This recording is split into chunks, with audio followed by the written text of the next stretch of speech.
Hello everyone, welcome back to the UKEL Spring Split. Here today in week 5. We're over halfway through the season now and things are shaping up quite excitingly. I'm Grant Rousseau, here to do some BBB casting, and I'm joined by Alex Nymira Hapgood, colour casting for the second time in a row with me today. I think we had a lot of fun last time, so it went very well. But there's no time like the present. Let's cut straight to the standings. It's the first thing I want to quickly discuss because there's some really, really interesting setups. Remember, top 6 make playoffs. It's a double elimination system, so the top 4 get that nice little top bracket. And the one for me has been interesting. Nerd Rage and London United just falling short where perhaps Lucendi and Viperio have taken over. So very, very exciting for me. Is this shaped up how you expected so far, Nymira? Absolutely. Well, in one way, yes, because currently I count 1, 2, 3 different tiebreakers, even in the current standings. They're on the even game score. In terms of the teams and where they've ended up, though, yeah, no, I think I would have expected London to have maybe a bit more of a strong showing in the first half of the split. Munster falling down is not something I expected to be to that degree. A whole load of these teams came in with different narratives, and while Hive and Viperia have ended up being towards the upper end of the standings, they didn't start particularly strong, so that's been a really fun narrative to follow as well. So is it what I expected? Definitely not, but there's a little bit of hope in there for my predictions. Absolutely. Well, it makes it super exciting between that 2nd and 7th spot. But why don't we reflect just a little bit on how the first half split is gone with a little bit of a highlights reel. Spray comes around the corner, a hook lands onto Rel, but followed up by Spray's Cocoon onto Mask of Jelly. Zyke is still alive, but there comes Nautilus Ultimate, forcing him to dash away once again. Spray dropping low, but Maciek returns to the fray to try and keep them on the winning side here. Another triple knockup from Flagin, and Nerd Rage finish off the fight with the shutdown onto Goose. Dunlossie's a bit overextended now, needs to be careful as a tanky horse and gets the ultimate off. Will be doing a decent amount of damage, but does fall as Kaz on the backline is culling through, looking for damage, looking for Man Robert. Can he find him? Yes, he can. Members of Mythos are melting, and Viperio go legendary. The fight is not over. This is for Ocean Soul, remember. Viperio need to get this. That's why the teams come in. Massix immediately looking for the fight. Watch it. It's going to go to side of blue. Now all of a sudden they've got the Soul on their side. They are healing up. Watch Udyr in the backline. Johnny Rico just trying to annoy them, as in fact they're getting killed on the backside. Massix cannot stay as long alive as Johnny Rico. Flash forward stun, bear slap, loving that. Down goes Zyke. It's a triple kill for Kaz. Absolutely taking over this game. The Ocean Soul into the fight to follow. You would have thought Nourish looking good. Quadra kill for the side of Kaz. Senna got online, so very hard to close out that now. They're trying. Give him the Penta. Give him the Penta. There it is. Penta kill for Viperio and for Kaz. So well deserved. Robo forces that passive out, but now suddenly blue members coming out of the woodwork, and Dunlossie will go on a rampage, taking down Davidoff now. Takes a bit of damage in the backside. Synapse forced to retreat. Goose and Ispany have rocked up into a double stun and a TP combo. Double kill for Dunlossie. Can he survive the aggression from Goose? He absolutely can. Synapse the next to fall. Keverman watching, being dived on 5 versus 1. The ace out of nowhere at 15 minutes for Mythos. And that is almost the rugby field they need to start up the Dragon. Little Pants on the side, half health, looking for an engage. Nice selling that, nice cast, and he absolutely decimates Monster Rugby Gaming. Only Goose has gone down, but they're all falling, they're all melting, and Demise Academy with the cleanest ace I've ever seen.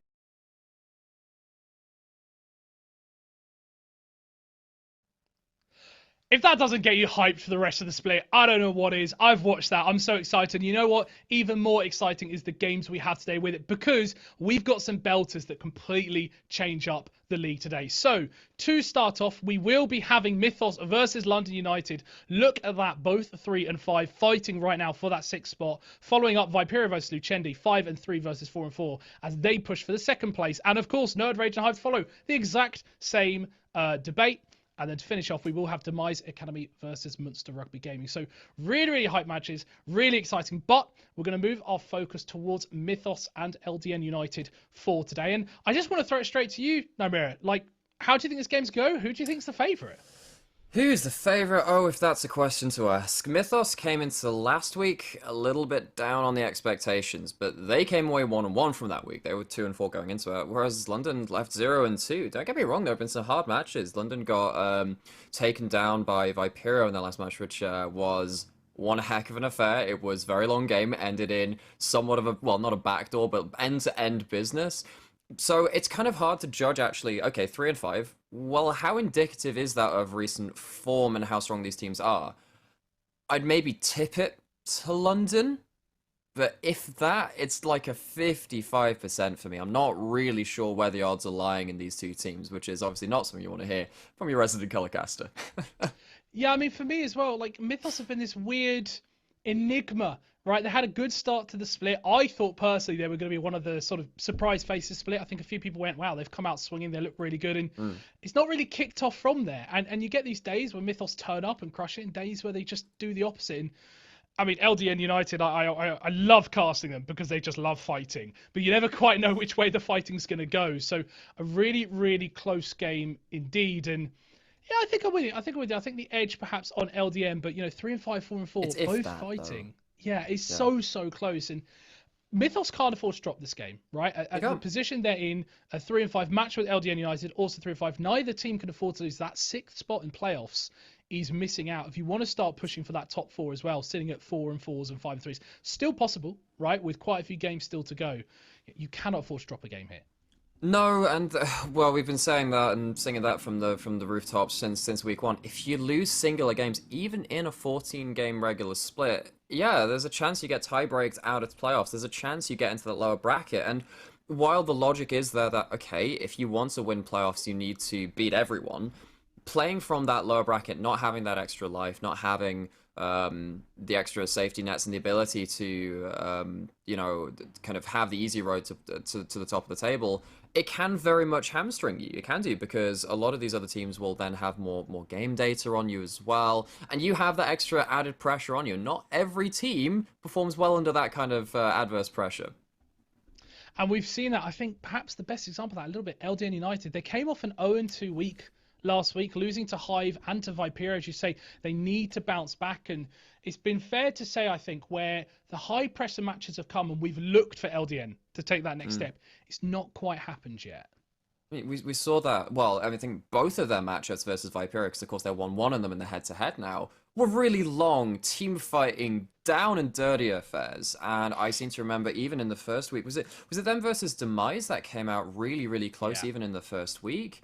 They have had a propensity to get dragged into the long, gnarly games, which take a lot out of you. It takes a lot of skill to commit to that kind of playstyle, because there's a mental robustness that I really respect out of that kind of playstyle.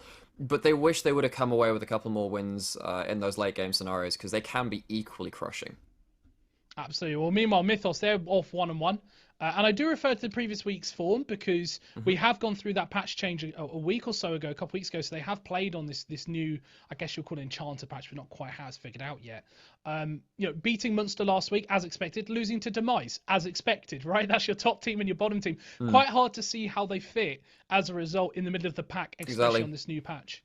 So this is absolutely, the leapfrog matchup where one of these teams can just hop over the other. But where's the benchmark? Where is the benchmark for Mythos? Again, that's why it's so hard coming out of that week, and that's why I would tip it towards London based off of just the strength of schedule, even from that 0-2 coming from last week. But, the proof's in the pudding, and it's baking in front of us now.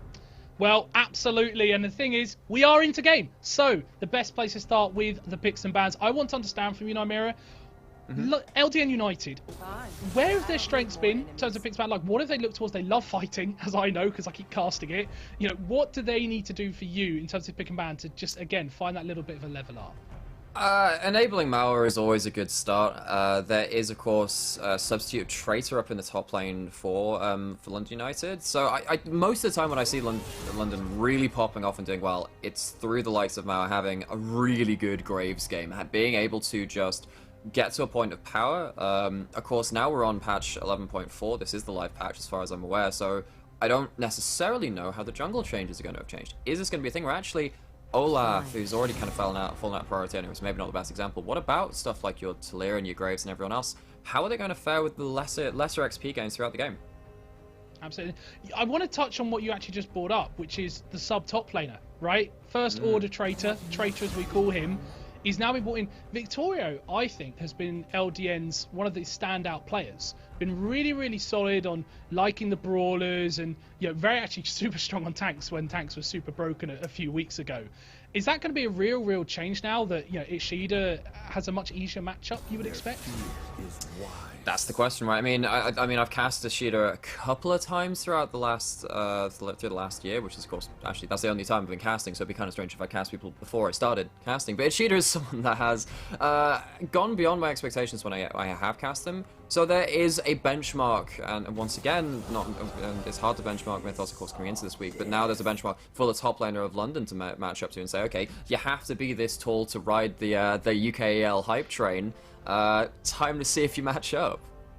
For sure, and we're seeing some of the bans come out now. Senna has come really back into meta recently. She is super broken, I think, as I've discovered myself. Yes. So, very standard ban there. Nivea, Udyr as well, I've seen super strong. Meanwhile, Enchanters are the name of the ban game for the side of LDN United. Both Seraphine and Soraka are out. They do not want to face that healing and cast follow. And that leads to a Karma first pick, and again, leads into that Enchanter style that the meta is moving towards. It is.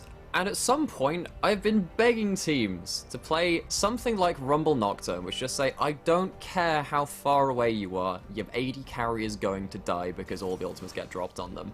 Playing something like the Elise to snowball games away from the more, quote-unquote death ball group up 5v5 style can also be really helpful. Problem is, if you don't get kills within the first 5 to 10 minutes, you're then an Elise in this current meta. Although, again, the question is, what's happening with these farming junglers? What's happening with the ability to be more of a substantial carry mid-game, late-game threat out of the jungle? How's that happening in the current meta? Well, Elise is the early game. If you think it's not going to be so good for those carry junglers, Elise is pretty good in that early game, of course. And you did, of course, speak about how LDN need to unlock Marwa, and that's where they can find those carry options. What better than an Elise, right? If you can get ahead and you can unlock Marwa, you're going to be really scary. But now you are picked into Lilia, which is a much more standard meta pick. It is, and Lilia is the champion which has been persisting through every meta since their release, and similar style been locked in. Gets season 10, just need the Aphelios, and of course Sen is off the board, so shame, can't get the full house, even though that would have been a very strange draft if I had done. But I mean, I'm looking at this Lilia and thinking, okay, right, so Lilia's going to be out farming the Elise after first clear. What are you going to do if you don't, again, blow open that early game? Playing against the Lilia, who is so good at that throwaway engage throughout the swirl seeds, have the shields from Karma to prolong fights too. What are you going to do? That's an Ezreal and a Kalista locked in. I'm assuming that's a placeholder. I'm looking for placeholder information because I'm assuming it is not a double ADC comp. I mean, there's every chance it's a Kalista top lane. It's not actually... I'm going to beat you to it. Nautilus. Kalista's Nautilus. There we go. Hey, I like to play devil's advocate sometimes and be like, well, you know that thing you don't think is possible? Think again. What is not possible now is to pick Zilean. He's gone. Yeah, Zilean, another Enchanter band. And what we got on the rest... Actually, I will touch on, where Nautilus fits better. I've not seen an Ezreal for a little while. Why is there an Ezreal back picked so early? No ADC focus on the other team. You have a few options open that have been much more relevant. The Kaisers, I guess Senna's might be, the Kaiser is probably the biggest one standout that's not being used here. Well, Kaiser got hit a bit on this patch with their Q, right? And a lot of Kaiser's power is put into, if I get a single target Q onto you, you lose most of your HP bar. Having Hail Blades, having the Collector and stuff like that, your burst is very high, dashing in, getting auto Q, finishing off your passive after, of course, like if you've hit W before, that becomes pretty obvious, right? You're just really good at follow-up, but having that kind of that assassination threshold hit a fair bit, and also affecting the wave clear too, right? Maybe that's affected why these teams don't really want to prioritize Kaiser right now, or maybe they're just afraid to play the Kaiser, not knowing the full extent of the nerfs. Ezreal is another quote-unquote follow-up AD carry where you can at least have that extra mobility, so I can understand why you do that when you have the burst champions like Elise and pick champions like the Nautilus to put in. So if Ezreal can follow up on them, doesn't seem too bad. Particularly with the Essence Reaver Duskblade combo of items coming out recently. Yeah, not a fun one. And just rounding out some of the bans there, Renekton and Twist Fate for the side of Mythos. They do not like playing against those global comps, which is why the TF is banned there. Meanwhile, the Cho'Gath shown on the side of LDN, and of course this Karma for Sing side of Mythos, that is a flex pick. We don't know where that Karma could be going, especially now with the Rel pick. Yeah, not support, so that will be going, well, I mean, now we look at that set, and that means that the set is of course going to be in one of the solo lanes. I'd imagine it's set top, and then Karma mid. Then I look at this gangplank, I'm like, oh wow, that's kind of a free lane into that set now. That's kind of dangerous from the side of Mythos. I mean, the only other real gangplank players we've seen, I mean, in 4 on the side of Viperia played a lot of gangplank, although their team didn't succeed so much with that. It's definitely something which came out of them. The laning phase from gangplank, if you get a free lane, is so terrifying. Actually, now seeing the Orianna come out, we've got some weirdness. I'm checking on a placeholder, but I've had no update yet, so I am thinking that is the roster of the team, and in fact we are going to be seeing bot? a Karma bot. Perhaps I'm thinking Karma Rel, possibly Orianna bot. It's been a while since I saw an Aria bot a few seasons ago, but I have seen it. I mean, Orianna, we saw it one game from the Unicorns of Love in Worlds Play-ins of 2020. It worked pretty okay for them, but that's a very different situation. Have you done your scouting enough as a team to go like, we're going to pull a strat from UOL at Worlds many years ago? Gosh, so, I mean, I came into that tournament being a big fan of the LGL team because I've been following that region a lot, and they got absolutely dumpstered by UOL as well coming into that. I'm like, okay, all right, maybe we should have practiced Orianna bot. Maybe that's the secret strat, and maybe these teams have had their interesting scrims. You can never deny scrim meta. Sometimes something comes up in 5v5s when you're in your custom games and you go, wow, this is hidden OP. Then you bring it out on stage and see what actually happens, but I can't wait to see where these champions are going to end up going. Well, if anyone missed I'd imagine LDN, it's Karma bot, by the way. I'd imagine, but United last pick was Yone, so I'm curious against the probably the mid lane. But you're right, like Karma bot, you don't have that standard ADC. I guess you're against an Ezreal, so that fear of not having a this hyper carry ADC doesn't quite exist when you're against an Ezreal. Of course, the gangplank scales very well though. But then you don't have an AD carry yourself. Yeah, so like you don't actually... do you lack the damage later on? Like London United, they love fighting, right? And does this comp from Mythos counter that effect? Well, that's the real question. Because I'm looking at this and I'm thinking, Orianna, alright, okay, not going to reach the Ezreal too easily. I'm probably not going to reach the Gangplank too easily either. So there's every chance that Lilia, Orianna set, and then also looking at the Rel 2, quite low range or low mobility champions having to funnel into Cocoons, Yone ultimates, Gangplank ultimates, Ezreal just being a million miles away and still hitting you with damage for some reason. And then of course having the chance of the Cocoon and the Nautilus hook leading into a pick right at the start of the fight. I think that London United have got themselves a pretty good keep away comp. They have the range advantage, and what that means is that Mythos now have a real emphasis on them to be very decisive about when they're going about team fights. You go in, you get the kills, don't wait around to get poked out. Absolutely, and actually you do touch on how important that range aspect is. I'm looking at Man Robo and the Orianna, and I'm trying to figure out, you've got this front line of Nautilus, Yone, at least not easy to hit or wanting to engage on you and getting in the way, versus a backline of Gangplank and Ezreal who are too far. You know, if you walk up and you're trying to hit that backline with a Shockwave ultimate or something similar, you're going to get hit by an Elisa Nautilus. So the Orianna, for me, it doesn't quite fit in. I understand why it's picked. It was a blind pick. The Yone was counter, so didn't really have a choice to go for something Rumble mid. safe. I'm but yeah, you. You say that, but yeah, even standard safe picks we've seen, like the Azir or other sort of control mages of that style, perhaps would have worked here. Seeing a Nautilus, seeing an Elise who are going to run at you, and knowing they're quite squishy champs. Yeah, there you go. Just at the end of the day, if I was in this draft, I'd just pick Ari anyway, so actually, what do I know? I look at this, and I genuinely look at this draft and I'm thinking, how the heck do you close down the Ezreal? Because Ezreal, so if Rel goes in with the ultimate, it doesn't silence people within it, right? You can still flash out, you can still Arcane Shift out, right? So I'm looking at this thinking, you have to get a flank. You have to get set ulting someone in. You need to get set teleporting behind and ulting either Yone or Ezreal into the backline. That's your options. Besides that, there is always the UKEL special, and I guess kind of like the special of a great many regions too, where you just fight around objectives. Objectives end up making a lot of the hard games quite easy, because if you end up getting yourself to early dragons, forcing the issue, and then saying you have to fight the third and fourth, even if you have a comp advantage, you can pull out some magic. But both these teams have struggled to do that consistently across the split. That's why they're sat at 3 and 5 apiece. Now it's time to show up against each other and see who's the real magician. Who is the real magician? That's the call. And I'm going to ask you, who do you think will be the real magician based off these drafts? I genuinely think this could be a Kun 1v9. I look at this Ezreal, I'm like, wow, this is such a good draft for the Ezreal. I think it's London overall coming out of it.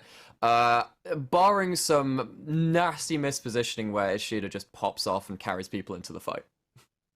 Well, I think I have to say I'm probably with you, Nomera. I think LDN look the Good. stronger team, but Mythos on their day turn up and take down anyone. I love the fact about Yep. them. Like you don't know what version's going to turn up, but if it's the good version, you're in trouble. And LDN, just thinking a bit more sort of macro-wise now, they have shown weakness outside team fighting. They like to be out of tempo, right? The amount of times I've seen them get caught out of tempo, overstay for objectives, try and fight when they just they have numbers down. They love a 4v5. You know, these situations is I think perhaps why they're not higher in the table, despite good drafts and despite good team fighting ability. And I hope we don't see that version of them again today.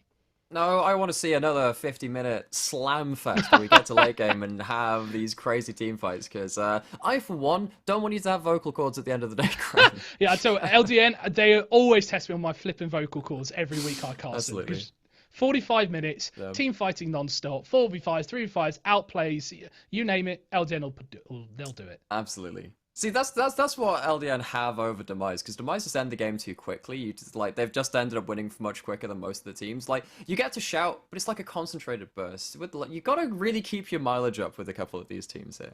And when you've got like really heavy shield combos like Orianna Karma, there's a chance these fights go on pretty long. Heck, even Lilia can go Moonstone, right? There's a good chance that Mythos have a double Moonstone comp. Even though Moonstone was nerfed this patch, I still think there's going to be priority on that. Yeah, the double shield's super important. That is actually how they survive these fights super long. Is how you allow yourself to take the Yone down or the Elise down, who are very killable, you know, as they charge into you, and they are looking for Even Nautilus, right? Yeah, the correct landing abilities or whatever it may be needed to take that fight. So there are ways for Mythos to draw these fights. So perhaps they're not the ones engaging. Perhaps they're very much relying around kiting and re-engage as the option for them. You know, that Orianna shockwave and using that as a forcing the position of the gangplank and the edge on the side of LDN is so important. It is, and I mean, I think that the way that things could fall apart for the Ezreal and the Nautilus and stuff is that you think, okay, so we have the range advantage, which means that in the continued elongated dragon fights, baron fights, stuff like that, where you can get continual chip damage. The problem is when you land a hook you really don't want to, and you end up landing onto the Rel, who then gets aftershock, double shields, and then the Nautilus gets shockwaved into the team and just kind of dies. That's how you lose those fights. You lose the Nautilus early, and then suddenly you find it quite hard to walk up in yourself, because you need that Nautilus to be the face checker. Who else on this team face checks? I guess you got to repel from Elise. Doesn't stop you dying relatively quickly too. And you need something to get back to, right? If at least repel doesn't just allow you to just dash backwards. You need a target to do that too. So there are very specific scenarios where that at least is more safe, or at least safe to the point where they're actually happy face checking. So I guess that's what I'm looking for Mythos. Punish the Nautilus if they go in too aggressively. And I think the positioning of Arcarath on that rail, which you say, is going to be so important for allowing the correct punish of that Nautilus. It would be such a moment. It's almost like it's that support battle right between Heathen and Arcarath. Who can find the right engage? And Arcarath's not necessarily looking for the engage on rail, but is looking for the right positioning to cover the team so they can constantly be throwing out abilities between the Karma, between the Orianna.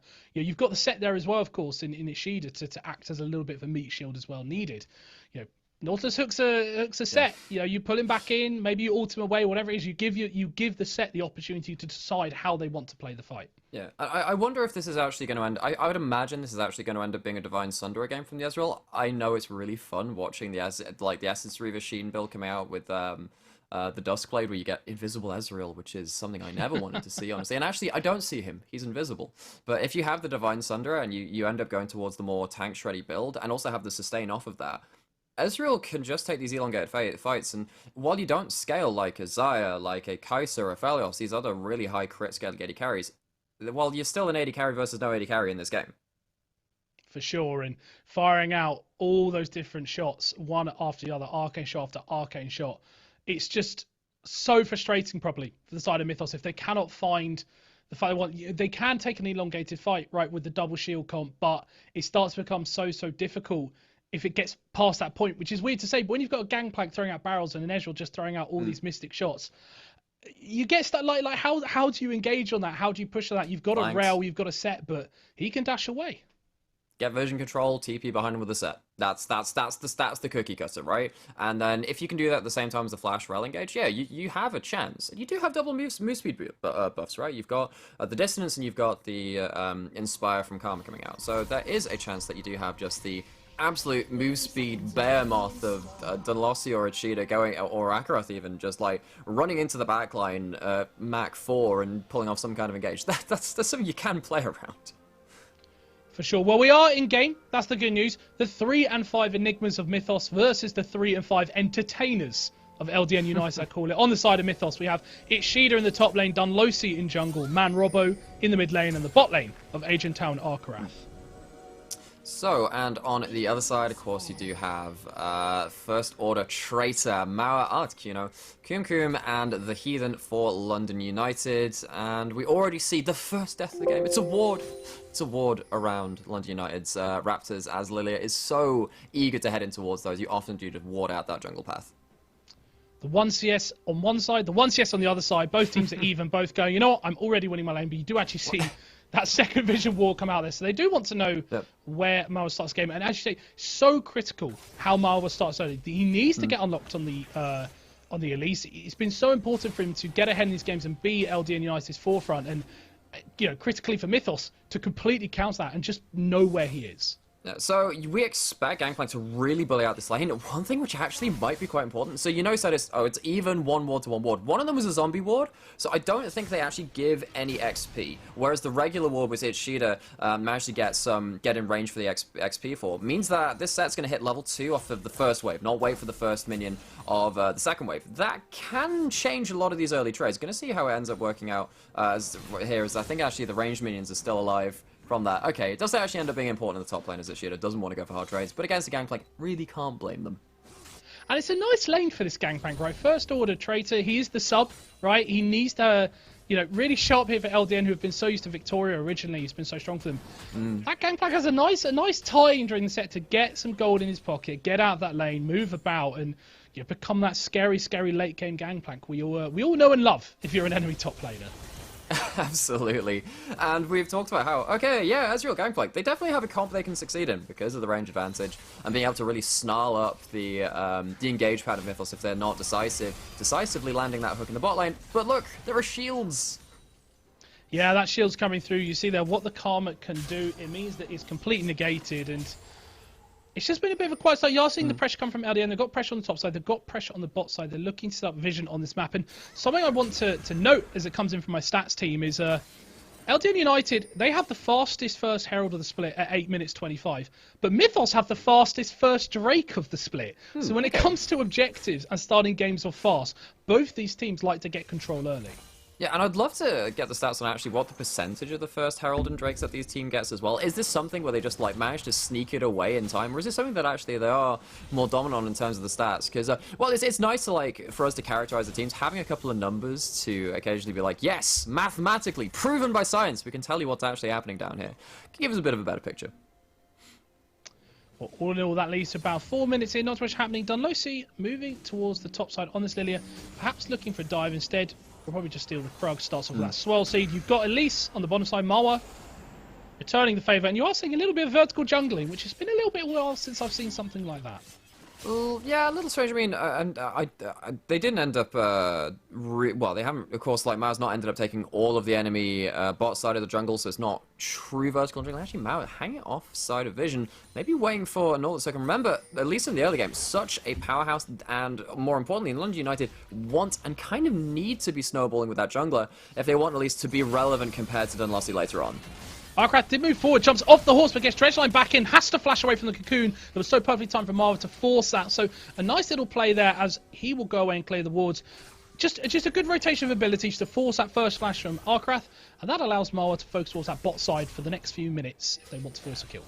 I mean, they'll be wishing they got a bit more out of that, but a flash is a flash, and that means that, of course, Rel, being that hyper playmaker, has less of an ability to get on top of that Nautilus and Ezreal, which is one of the real playmaking tools that Mythos have to get some plays in this early game. I would imagine that at some point, Arkarath will want to start roaming and start shielding someone like the Orianna. We did see an earlier gank attempt into mid lane onto Man Robo, which didn't really work out, wasn't a flash flow, and just kind of didn't quite get the right angle into that mid lane. But when we start getting these supports unlocked, it does end up affecting particularly the mid lane too, right? When you do have this Yone versus Orianna high damage matchup. So if you're going to be roaming, having your flash away from you might end up impacting that. And you do see with that, Marwa already moving back to the bot side. There's actually a lot of trading on top side. Tracer perhaps a little bit quiet with damage. Sheeda walking forward. Actually flashes forward. Look at the Haymaker. Haymaker's not enough to kill. First order perhaps didn't even need to flash her in the end, but did so for safety. As we immediately see that trade on the bot side, they're actually looking for the Dino Arcrat. Marwa is tanking, so he could go into the repel. But now the team's going out. First blood goes down to Kum Kum, picks up with a missing shot. TP takes too long. Actually flash forward there from Manrobo. Turns it around onto Marwa. One point. Shockwave will hit onto just the one Heathen. Now all of a sudden it's a 3v2 as Articuno is moving in from the side. Now Kum Kum, free hitting he spoke about. Flash goes into, and the ultimate comes out from Articuno. Forced away by Agent Tal. Survives just about. Manrobo walks away with a slither of health. Flash is traded back and forth. It looked like it was an absolute messy fight in the end, but TPs used and abilities used from the side of Mythos. A 1-for-1 overall. Yeah, Orianna might need a bit of a Windows update after crashing pretty hard in that bot lane, but not actually quite getting the blue screen and the kill over to London. Really back and forth, getting both mid laners involved down on the bot side, and Kum Kum caught out at the end of the play. It doesn't stop Swirlseed into putting Ezreal to sleep. He dreams away his death, and that's a lovely little pick up there for Mythos. And again, that's the thing I talk about, right? The overstaying, like it's the tempo on the map. You haven't seen when Dunlosi is, it's just happened again, and that leads for a nice little kill, and first Drake, most likely going side of LDN United. So, not going to be the first dragon, of course. That was at 521 for the side of Mythos, but they will be getting the first dragon nonetheless, and the extra scaling offensive stats will be pretty nice for the side of Mythos, right? Because if you do have the extra AP, it's really weird for someone like Karma, right? Where you say, actually, the highest AP build is not the highest damage build for someone like Karma, because it's more about the utility that they end up bringing. So having the extra shields coming in from the Karma, the Orianna, might end up giving that extra ability to stave off the poke damage of London in the later team fights, because you do have that extra AP from the Infernal Dragon. And Articuno is loving life in this mid lane. Didn't pick up the kill, but look at that CS lead. 25 CS in the pockets. Already pick up those Berserker Greaves, so he's having a very fun time. Manrobo at least got the kill, thank God, just to get a bit of go on his back pocket, stay up. But without that flash, without that TP, it's starting to get really tough for Manrobo, and Articuno just completely controlling the map. So the thing about, well, it applies to Yasuo too, as well as Yone, because at the end of the day, they do have some similarities between their champions. Surprise, surprise, they are brothers. If you end up being able to have access to the minion wave and keep taking trades when you have like your shields available, and actually Dunlosi with a Lover Shield right now, so he's getting forced on. It's a bit of a split fight, but immediately forward goes Yone with the Fate Unsealed. They've got an immediate blow-up kill onto Dunlosi. Now Agent Tao and Arcarath are running for their life. Cannon Barrage came down from Gangplank on the top side. I don't think they actually expected Dunlosi to even be there. They were looking for a dive, but hey, if a jungler is roaming around free for a pick, you'll take it, and at least there's a little bit of a trade in mid lane on some chip damage. But overall, a good play from LDN United, and that is the roaming potential of Articuno now as he wins that mid lane. It is. I mean, Yone has won this mid lane, been able to push back Manrobo time after time, and that's also part of the threat of... I mean, this applies to a cheater on the top side too, but mainly towards this Orianna as the way the map has really been unfolding. If you have to respect what this Elise is in the early game, you just can't end up taking a lot of trades you would like to aggressively. Use the range advantage you have to Yone, force them off the wave, because if you're pushing up too far and Mao comes into lane, yeah, things get pretty awkward. Now you're down a lot of CS, Yone is unlocked on the map, getting kills onto even, I mean, Dunlosi was winning that jungle matchup super hard. Had, of course, one kill earlier onto Kum Kum, and then had a huge 2-level advantage. Having your lanes end up bailing you out as a jungler feels pretty good for Mao. Feels good indeed, as the was behind on CS, but the death on Dunlosi slows that down. As you are seeing the pressure of Heathen and Kum Kum. You spoke about Nymira, you know, having that ADC and the difference it makes. You usually expect sort of an enchanter bot lane to be a little bit able to push and be stronger earlier, but the pressure coming out of Heathen on that Nautilus means it's just not possible. And so far so good for LDN United. I know they've dropped a couple kills, you know, one was a bit of a messy fight and one was some overstaying, but they have had control of this map, right? They've had pressure across almost all three lanes, you know, top lane perhaps a little bit even, but you know, it's been Marwa's movement, and I think Dunlosi's done a great job to stay in it, to be honest.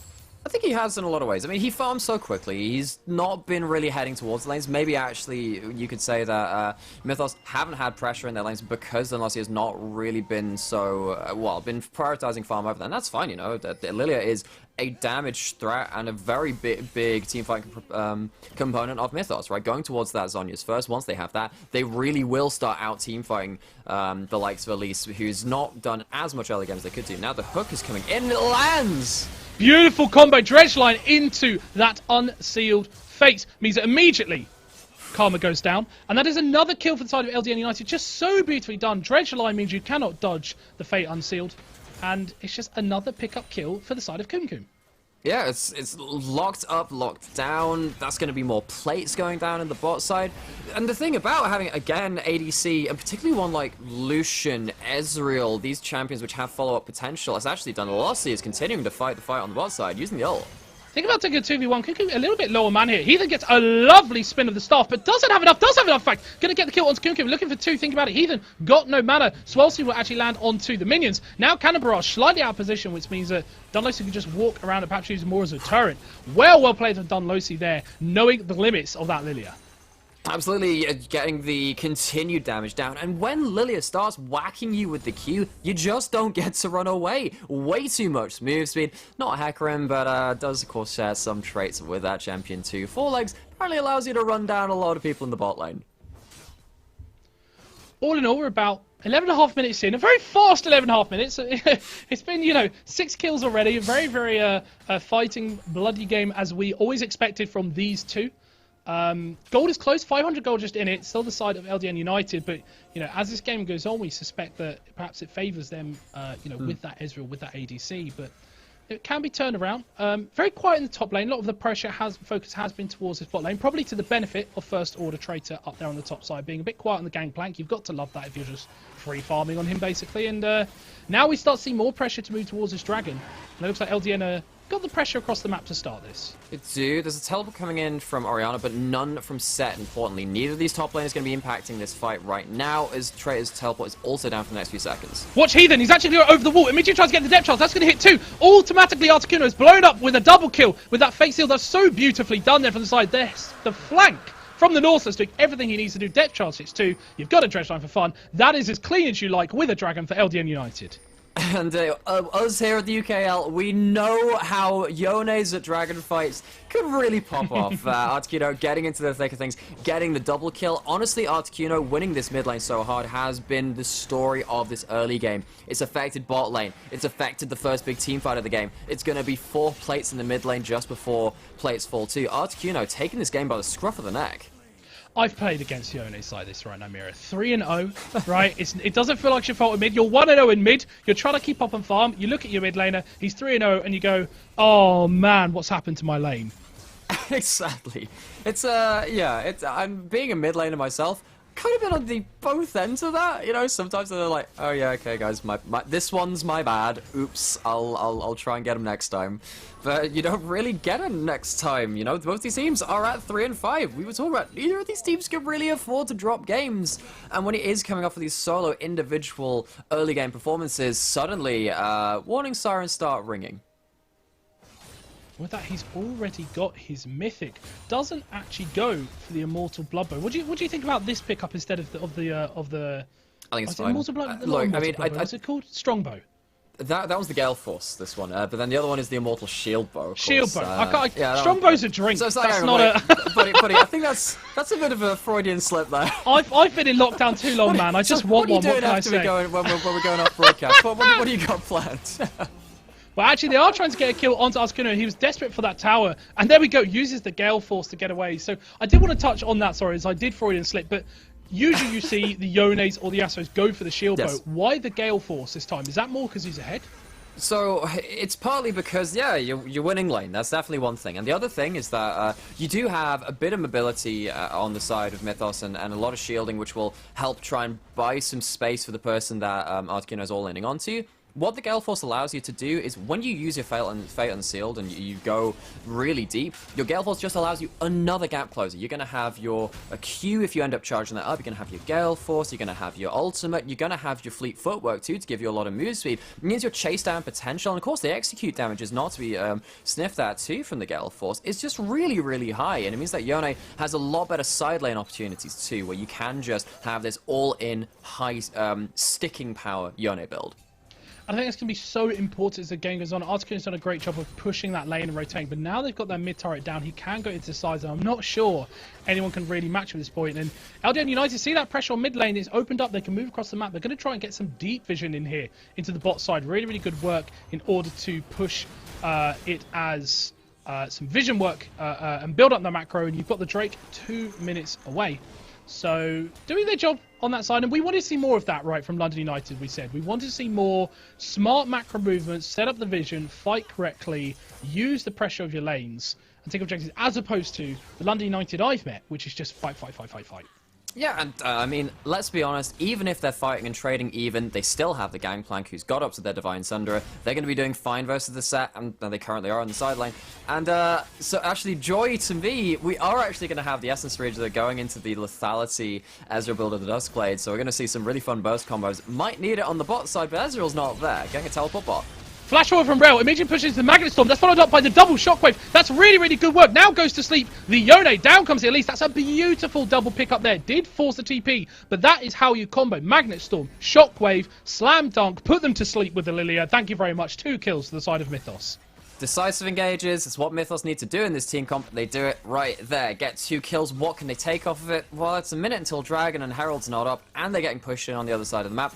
Doesn't look like they're going to get much else besides just those kills.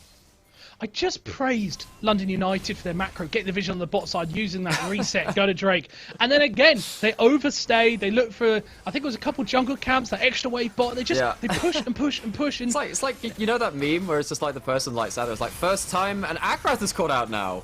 Forget about the first time, because that's the 3rd time that Akrath is going to go down there with that lovely dredge line hook there. They had vision, didn't get swept out despite the fact all the vision in front of it, so clearly Akrath thought it was safe. But please continue, sorry, what you were saying, Amira, before we see even more fights. No, forget it. It looks like it's going to be more. Okay, we're good.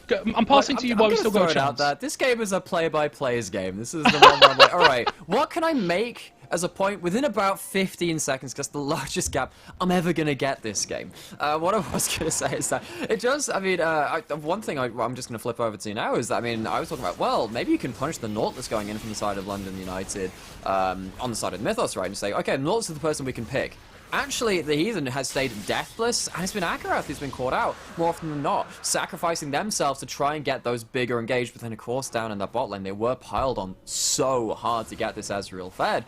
So, I mean, praise to the Heathen, really doing a very good job of defying what could have happened with this Nautilus pick. 1-0-4. The Heathen is on, having a brilliant game so far. Follows up with a Mythic Locket picked up there. You are starting to see Mythics pretty much picked up across the board here. Perhaps Don knows it a little bit behind, of course, Essence Reaver side of Ezreal going there first. But you can see the Rel, you know, struggling to get towards what I assume is the Locket as well on her side. So, yeah, Arkrath having a really tough game. And we know, you know, that period where you have Mythic items and they do not, that is the best time to fight in the game, because it makes such a strong change in terms of your the power. best time to fight is as soon as everyone's loaded onto the Rift. That's what I've learned, honestly. I guess the other thing which we need to talking about Mythics. So we have an Everfrost coming out of Manrobo on the Orianna. This item has been buffed like a lot in the last couple of patches. It recently got some extra HP added onto it on 11.4 as far as I'm aware. The Mythic passive from Everfrost is that every legendary you complete gives you 15 AP, I believe it is, after you complete those items. So you're going to get some really high AP builds coming out of Manrobo, more shields, and have, of course, that extra ability to peel for yourself, having that freezing zone coming out much like the old GLP, except it has a root attached to it with this new, of course, iteration of one of those glacial items. Manrobo going slightly more towards, I guess, the extra CC utility build rather than something a bit more high damage. So what the heck? We've got to kill in the bot lane. Yeah, Manrobo has actually slain Articuno. Notice traded back 1-for-1, so perhaps a little bit of a win there for the side of Manrobo as they look to fight each other. You know, when you are behind, you manage to trade that. That is pretty good news. There was some objective swaps. So Rift Herald was picked up, and as you saw, thrown down there in the mid lane. That's going to get some chip damage. There's actually seeing a lot of fighting mid. Heathen is actually going to get stunned up here. Looks for the hook immediately onto the other side. Cannon Barrage is hitting all the middle of them. Showstopper onto the Elise. Immediately goes up into the air as the stopwatch comes out for the Heathen to try and run away. First kill onto Mawa. This is so far going the way that they want for the side of Mythos. Heathen put to sleep. The heal coming out to try and speed up. They do not quite have the follow-up, so they will actually walk away with one life. Oof. Heathen looking for the re-engage. Stretch line goes wide as you now see Kunku opening up, dashing forward. Mystic shot, but does walk away. One kill for the side of Mythos. Looked really bad there for LDN. To get away with one, actually probably a bit of a win.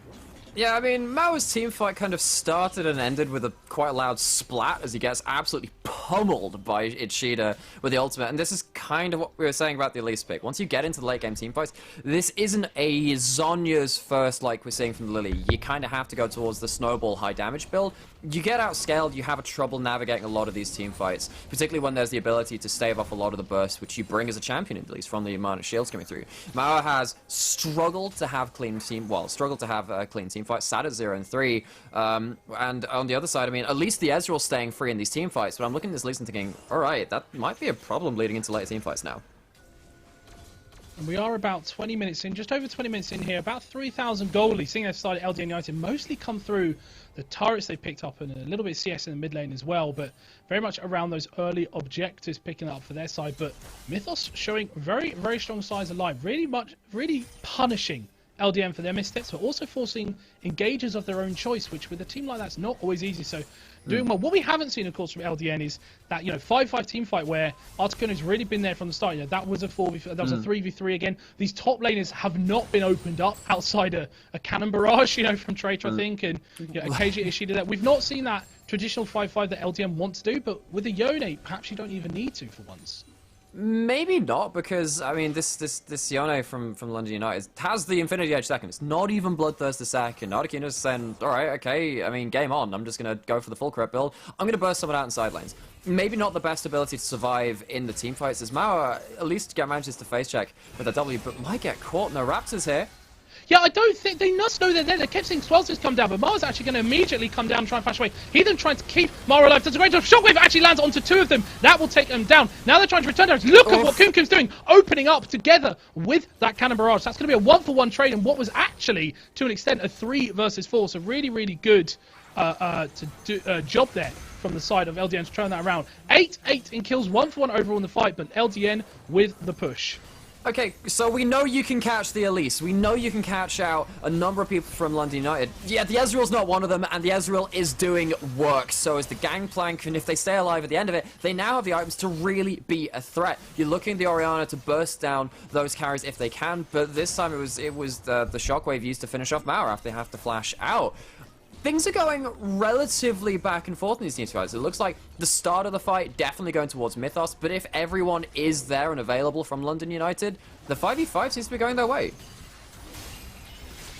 And now they have a Drake to match with that, so looking really, really strong on their side. It's actually opened up into a 4k gold lead for their side. 3 Drakes to the name, looking for that Dragon Soul. So 23 minutes in, it may be 8 kills on paper, but very much in control for the side of LDN, as we predicted this game to go. Soul Point as well, quite early on, 27 minutes in their favour. We've seen the Dragons go down very fast. Oh, Mao, not again! To get another engage onto Mao, but instead, the Fate Unsealed is going to try and turn. They have actually got the first kill onto Mao, but perhaps not the one you want in these fights. Instead, it's training on Stun Lucy, but it's in fact a 2-for-1 for the side of Mythos so far. Look at those shields coming out that inspire across the whole team, making them and keeping them alive. Mao keeps getting caught out, and it's really, really damaging LDN right now.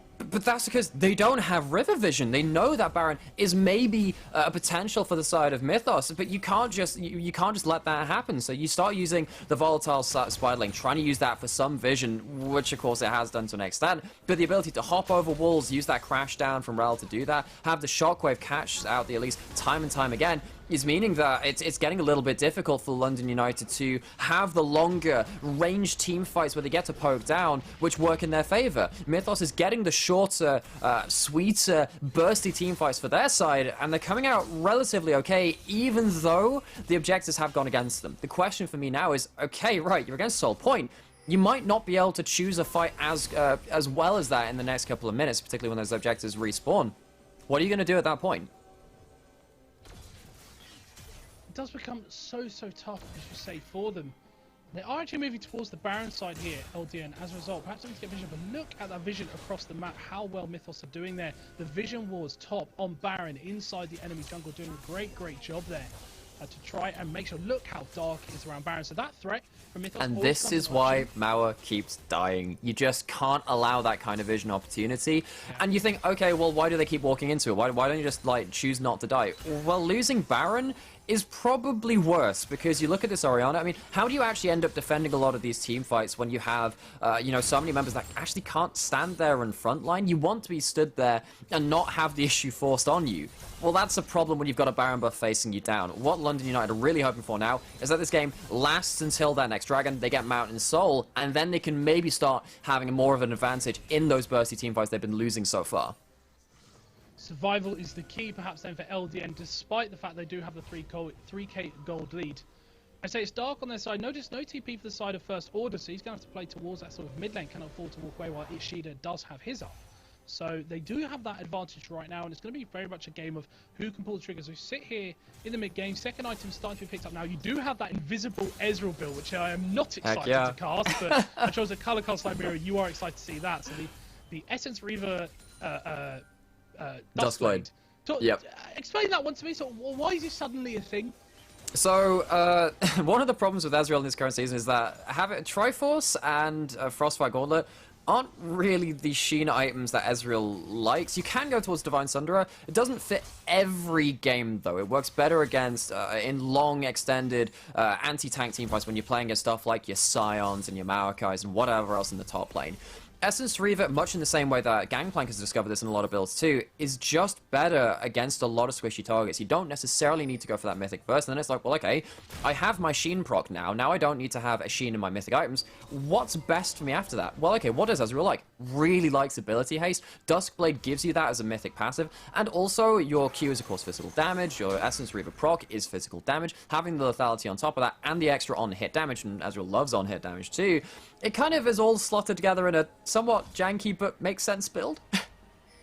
And why not add an invisibility bonus on top of all of that? So you are right. It makes weird sense for Ezreal. You know, the item must be good if an ADC's pick up an assassin item. But really, really exciting to see how that does in fights, as you actually do see second item picked up there for First Order. So we've got those two on the belt, really starting to get going on the Gangplank. Start to feel like they're doing damage with that Divine Sunderer and that Collector.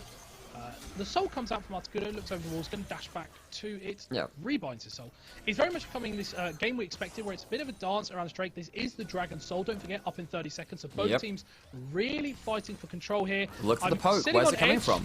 I want to pass it to you, but I'm on edge of, like, where's that engage going to happen? Like, I'm watching the Heathen with pure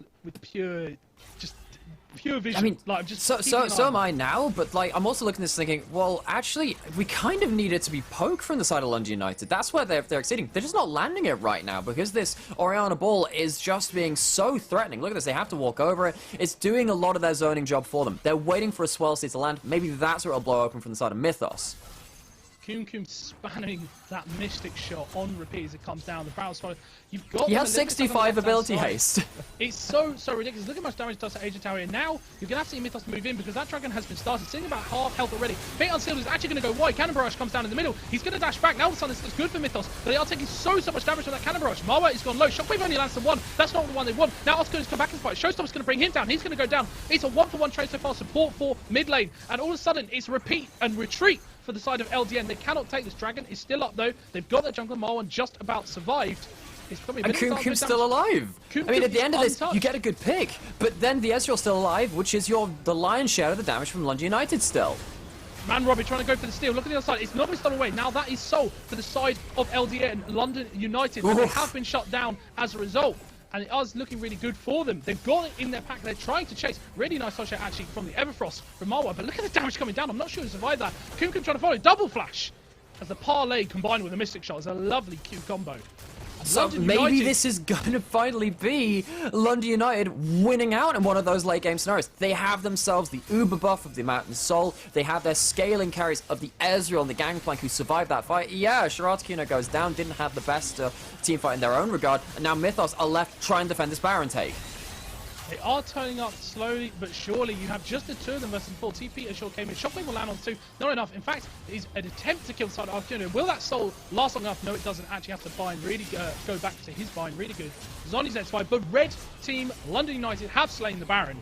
And with that soul in their back pocket as well, you're starting to think that this is London United's game to close out. It is, because, again, it's coming down to what's happening with the burst. What's happening to, can you remove either the Gangplank, the Ezreal, or the Yone quick enough? With the extra couple of 100 HP on top of it, that becomes much harder. You're getting stuff like Mercurial Scimitar coming in from Articuno. Did have the QSS before. You're going to have a lot more defensive capabilities and hopefully some survivability items coming through from those carries of London at some point. Because at that point you think, okay, Mountain Soul, and also having the extra defensive stats scaling up from 3 Mountain Dragons, it gets pretty hard for Mythos to play, once again, as we've said straight from the draft, without that AD carry, consistent AD threat. It's becoming so tough inside of Mythos. Remember, they are fighting to go 4 and 5 here and take over that coveted 6th place, which is a playoff spot. You have to think that losing this really damages their chances of playoffs and puts them in that 7th place. London United, meanwhile, looking to take over indeed and own that 6th spot to themselves and also move higher up. So really important here. They are about 6,000. Yeah, they are exactly 6,000 gold up, as my quick maths is poor. And 31 minutes in, you know, it's looking every side London United. With far in this game, Kum is loving life on that Ezreal. Is there a way back in for Mythos? Decisive engage, catching out, well, probably 2 of these carries at that point. Maybe you can make things easier with, you know, again, a pick onto the Elise, a pick onto the Nautilus, who are more likely to be in a position to get picked off. The question is, can you do that and then not get forced into a fight without the ultimates and stuff you have to commit after you've tried to take down either that jungler or support? Because of that last dragon, they didn't really manage to do that. And look at the use of this Baron sieging so well. Bot lane tower's gone down. They're looking for that mid lane tower as well. Probably going to go with this cannon minion. Kum doing such a good job of being able to just push them further and further back. They are looking for an inhib with this Baron. It's got a little bit longer left. 3 minutes until the Elder, which is going to be a big part of the fight.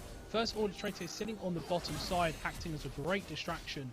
If London United can break the base here, you'd expect them to look towards that Elder as the next objective.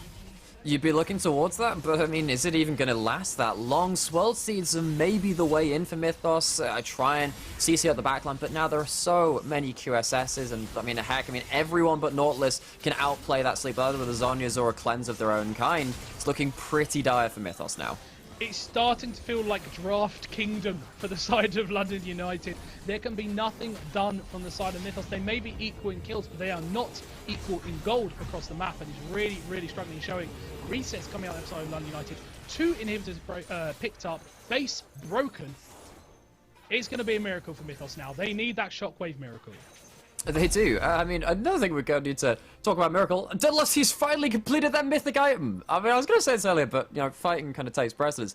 Delosio, the Lilia, built up the Zhonya's and then the Banshee spell, and has now thought, alright, yeah, maybe I should probably get a mythic at some point. I actually don't mind this at all. Banshee spell is a really strong item, and Zhonya's is the typical first item on the Lilia. The Moonstone having been nerfed, I can understand why there's less priority on it, but now having, you know, the ability to heal a little bit more in these team fights, maybe that'll help out Mythos. Maybe it will. My suspicions are no, but maybe it will. You know, hey, I leave the maybe there. You like to leave out just the breadcrumb. It's never over until it's over. You are right. However, London United, with those 2 inhibitors in the mid and bot side pushing for them, they've put First Order onto that bot side. They are looking towards this top tier 2. This will be a nice easy take, and you expect it. If I had to guess that the fight is coming around this top inhibitor as a chance to try and fight back to the game. You're seeing Dunlos sit on the side. Look at that Swell Seed. Magic lands it onto one. He's actually going to go slow. Probably not the one they want. Only now for Cuckoo. Now Oscar is immediately going to try and turn back. Look at the Arcane Barrage and the Fate Unsealed coming together as Cannon Barrage is going to split up the team. Dunlosi goes down immediately. Marvel pick up the kill. TP's coming in from the top side. Now First Order is here.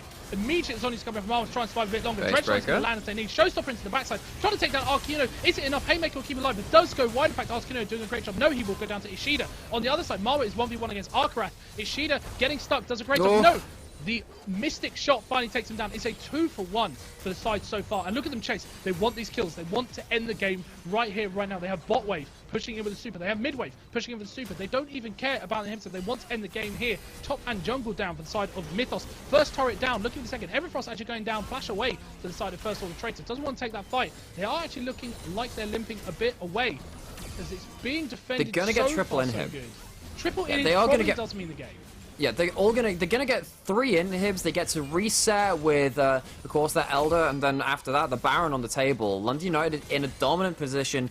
Either way, they do trade Articuno once again, who keeps having to dive in as the melee AD carry, and getting a bit punished for it because of the large burst coming out from particularly the Lilia and, of course, the Orianna Shockwave coming through. So Mythos hanging on by a thread, but it's been a thread for quite a long time. You can just hear the creaking as just the fabric and the strings making it up are just starting to just bend and probably snap in the next few minutes. It's so hard for Mythos. They can feel that 6th place playoff spot drifting and pulling away from me. I expect them to be this last fight here. They've left Ishida with TP as their last sole survivor in that base to try and stop the driven hits. It becomes so hard how they're pushed away, and immediately Elder started by Articuno. They want to take this down. Mara sitting on the side, of course, get in with that repel, so easy smite here. Flash is not available for Dunlow. Mara's no real way on vision. They are trying, but immediately Articuno's landing. That's a 3-man Sate is sealed for all of them. Cannon Barrage to go down as well. Elder actually takes down. They just take down Elders. That last landing, Cannon Barrage will take down Dunlosi. Beautifully done there. Beautiful engage. Articuno has been the man of this game on that Yone. 2 kills means front of the game. Flash forward there from Moa. Actually wants to try and take this fight right here, right now. Dredge line lands onto They have the Elder. To the set means it will probably go down. The showstopper was not enough to take down Moa. Trying to go down. Actually, it's a 1v1. Support does get the kill. Now on the other side, Articuno just wants the 2v1. He does not care. He's going to dash back to his soul. His man Robert surviving just about. Flash forward there. Going on to Agent Tau. Blows him up with those wings of the Elder Dragon. Everything going wrong on their side of Mythos. Oh, didn't even lose a single person. They will take the game. They will move to 4 and 5. And they start to solidify their run for playoffs. We had the game that was promised while delivered to you was a team fighting down and dirty affair, just as we said at the start of the broadcast. Turns out we do know a few things about these teams, and one thing we do know, of course, now is that, of course, London United will be taking sole control of that 6th place spot.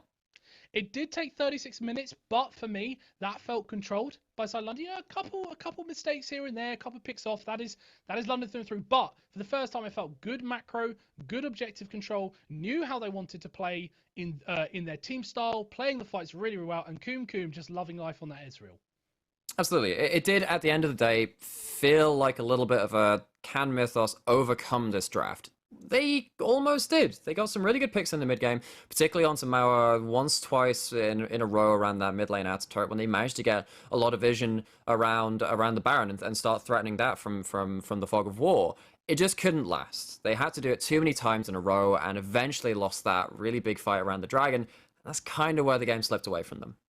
Indeed it does. And as you said, with that LDN, London United, they move into that playoff spot. They were already in it, but they really solidified their position. They can now move for that 4th place. Meanwhile, Mythos dropping to 3 and 6 becomes so much tougher for them as they try and find their way back into playoffs. Mythos, what things do we need to learn? Do Mythos need to learn from that game to try and find that next level to get back into playoff contention? I mean, I genuinely think with the draft they were given, they played okay that game, actually. You know, the early game wasn't a blowout from an Elise snowballing onto them. It wasn't too much of an execution error. I just think they have to understand what the win conditions are there, really. Yeah, that's the biggest thing. And we're going to throw it to a break right now. But as said, first game of the day down. It was an amazing affair. Lots of kills. It was eventually a win for the side of London United. Super clean. But don't go anywhere because next up we will have our second game of the day. And that is, I've forgotten. It's Hive versus... No, it's not Hive. Who is it?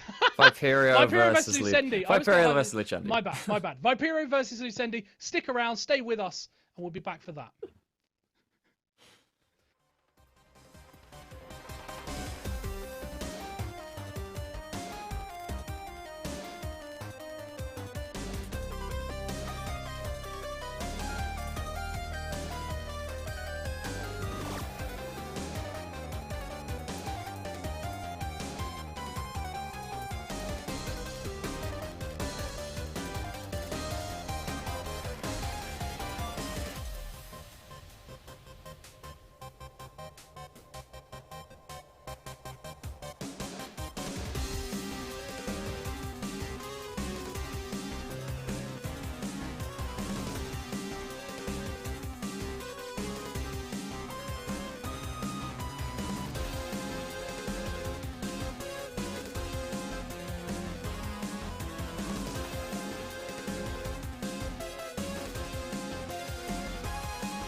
Welcome back, everyone, here for Game 2 of Week 5, Day 1. I swapped microphones, which hopefully should bring a bit more quality control, but fresh off of that win for London United, we now have a really, really big game. We have Viperio versus Lucendi. I got it right this time. And it's really important for the standings, of course, because both these teams are sitting in playoffs, and both of them are really fighting to show that they're actually sort of a top 2, top 3 team. I know Viperio came to this split with this squad going, we actually want to compete with the best. And of course, Lucendi have swapped out a couple of players sort of 3 weeks in. And now with Paper Player in top lane and Blackbeard, they're seeing a lot more success. And so now they're also now changing their mind going, we can push.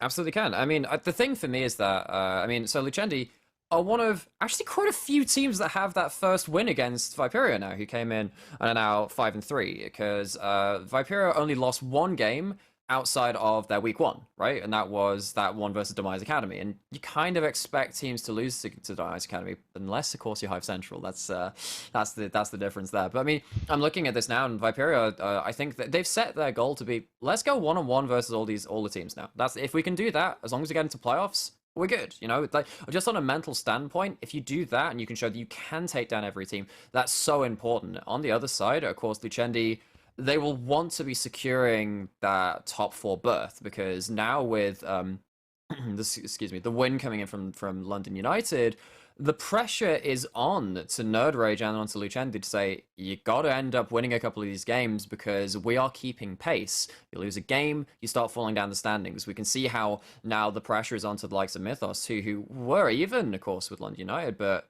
now they're suddenly had their feet put over the flame. So this game is very, very important, again, coming into the latter half of this split, to put the pressure on. And touching actually on Nerd Rage, the reason is both these teams played Nerd Rage last week.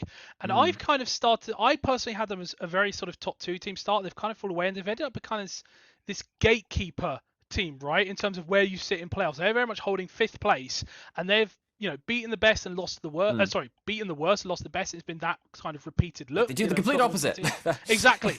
But the reason I say that is, of course, last week, Viperio beat Nerd Rage and Lucendi lost to Nerd Rage. And for me, that just represents where both these teams are right now.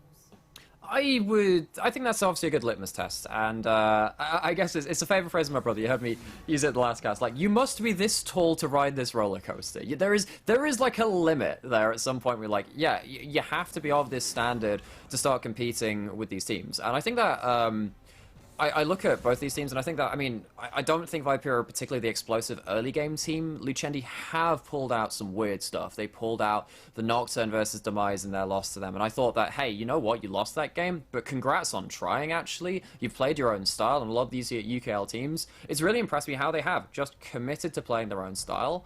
And I want to see exactly what Lucendi have got cooked up for Viperia, and if they think, okay, we kind of know you play around like this solid front line, go into the mid to late game team fights with a long range AD carry. What have they got to break that open? For sure. And we are actually into picks and bans, as you've seen. The MF, Skarner, and Aphelios coming out the side of Viperia, very much targeting Highlander there, and we've seen a lot of success out of this bot side for Lucendi. Yeah. Highlander and Black Beast have been playing so well as a duo and been such a core, and they kind of leave Paper Player not on an island up top, but like that dude, when he pops off, he just does it himself. They don't even need to help him, so I think that's why he's focused on the ADCs there. Of course, more standard bans come out for Lucendi in relation to the meta: Udyr, Xayah, Lilia. Okay, so now I think, alright, Thresh hasn't been banned. House is a really good Thresh. Blackbeast also plays the champion, but has been much more going towards the likes of Urel. Are you really going to leave that up through to this second round? Of course, Senna is a worthy first pick. I mean, now you've locked up that Jhin, at least you have some range to compete with it, but it kind of feels like you kind of gone for similar identity of champion. What are you actually going to do now you don't have the best AD carry at that long range fighting, though? And the set locked in. And last time I cast Lucendi, I saw what Paper Labor did that. He ran over, he won the game by himself. That is 11-0-7. We were casting. That was actually our very first game cast together. Oh, what memories we have, Grant. Of Paper You're Player. Right, 11-0-7. Yeah. Making origami out of those paper opponents. Going through the picks 2 and 3 for Viperia now. I'm fully expecting a Thresh to come through. Johnny's actually going to go towards the Graves, because he's been very much on the Lilia hype train, which is, of course, that one's been banned. they're deciding, yeah, actually, we don't really care for that, and now you've got this set locked in. Seraphine suddenly looks at these this melee brawler, and now the Silas coming in too. They have to dive in pretty deep. Seraphine makes it difficult to stand and do damage against them. Last time we cast Nymera, Paper Player played Set, Limsey played Silas, and it was not fun for the opposing team. And I'm just saying this again, like, especially this Silas, not something I've seen too much in the meta, but Limsey, he likes to really play it over and over again. I think that's Seraphine. I think that's not Seraphine. The other S champion. Oh no, there's more than them. There's the Set and the Set.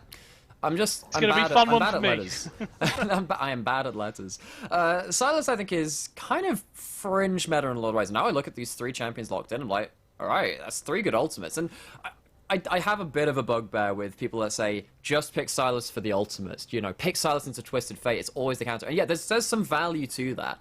But you also need to have, like, side lanes and a lane you can get pressure in, so you're not just going to be this dead weight in the early game, and you can actually head towards the mid game doing something kind of useful. I look at the Seraphine ult, the Graves ult, and Center ult. That's pretty good. It's also a backline. You can absolutely nuke with this melee AP assassin that Silas can be. And I like what Lucendi have done in removing that Malphite, because I think that's something which Viperio have used as a crutch rather, quite a lot of the time. With the Gnar and the Malphite removed from in 4, I'm wondering what more frontline picks he's got in the wheelhouse, really, because that's what Viperio as a team have mostly succeeded around. Clearly thinking that Set can be moved about in terms of the lane he's in with that Gnar ban. You say the Malphite smart in return. Karma coming out here. Blackbeast played the Karma as well, if I remember. I might be wrong, Yes, but has played. I think you're right, yeah. So we are literally casting the same game minus a slightly different ADC at this point for the side Lucendi. Viperio though, the Seraphine, very meta right now. Part of that enchantment ability. Can go mid as well, and that's the thing, you are seeing a lot of flexes. The Set can be flexed, the Karma can be flexed on one side, the Seraphine can be flexed on the other. Senna sits between support and ADC. You know, whether I assume they will play this starving Senna style, you know, where she doesn't farm. We'll have to see who takes over what here, and the Gangplank now locked in for side of Viperio. So the Gangplank's locked in, and immediately now I'm thinking, actually, yeah, Seraphine kinda has to go mid, because you need some kind of front line. You need something which is going to be able to stand up to, like, Silas ease forward. What do you do? How do you react? Is there anyone that can just say, I can walk up, I can start disengaging this? Or if you have to pick, you know, the Seraphine into support and then another mage into mid lane, do you just have to hope that you dodge everything, or Silas starts popping off? The Thresh falls all the way through to blue 5, but it is picked up for Hass, and this guy is a real monster at this champion, so that's a very good comfort pick. Viperio, is that what his fifth game on the champion? 6th game? It's been a lot on that champion for him. He loves Thresh. He also loves Seraphine, but I'm assuming, of course, it's not a Thresh. I think that's obviously why it got picked. He's a very much ability to rotate Seraphine. They've locked in the Thresh, though. Thresh with the whip of death. Make everyone invisible, right? That's the solution. Make everyone invisible. And we do see the Volibear picked up in return for the side of Lucendi, which means that Set actually is not going to be the top laner. Set will, in fact, be the jungler. So they did anticipate some smart bans there in that Gnar ban on the side of Viperio. And I look at these teams like these comps. I see a lot of comfort for the side of Lucendi, you know, with their picks. I see some comfort as well. You've got the center as well, who's been so strong at the moment. Seraphine sits in that really strong meta bracket. Oof! Like, I'm right in the middle right now. I mean, but I look at this and I think Set jungle is not awesome.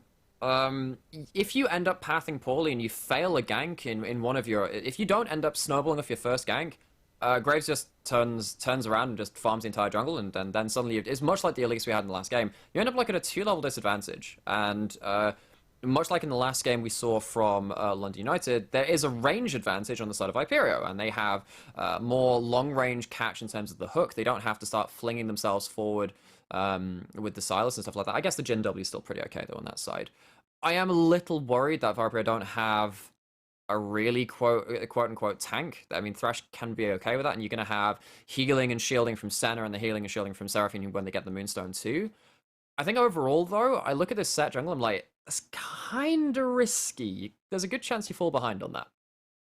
It's going to be a tough one, and we saw Paper Player play it last time, how much strong it was. I wonder if this was a planned, unexpected move, right? Because they picked the Set early, you expect to be on Paper Player, they've last picked Volibear and made that change, and I know, you know, the flex of Set is good, but as you say, we've not seen a lot of Set. Was that planned? I think that Gangplank into set, we saw last game, you know, that Gangplank can do pretty well in that matchup. I think actually with Volibear set, that's a combo you can dive a Gangplank with, because you get, excuse me, you get Volibear ulting the tower and suddenly Gangplank can't outplay with turret shots. You have, of course, the remove Scurvy from the Gangplank to get yourself that extra HP, remove some of that CC too.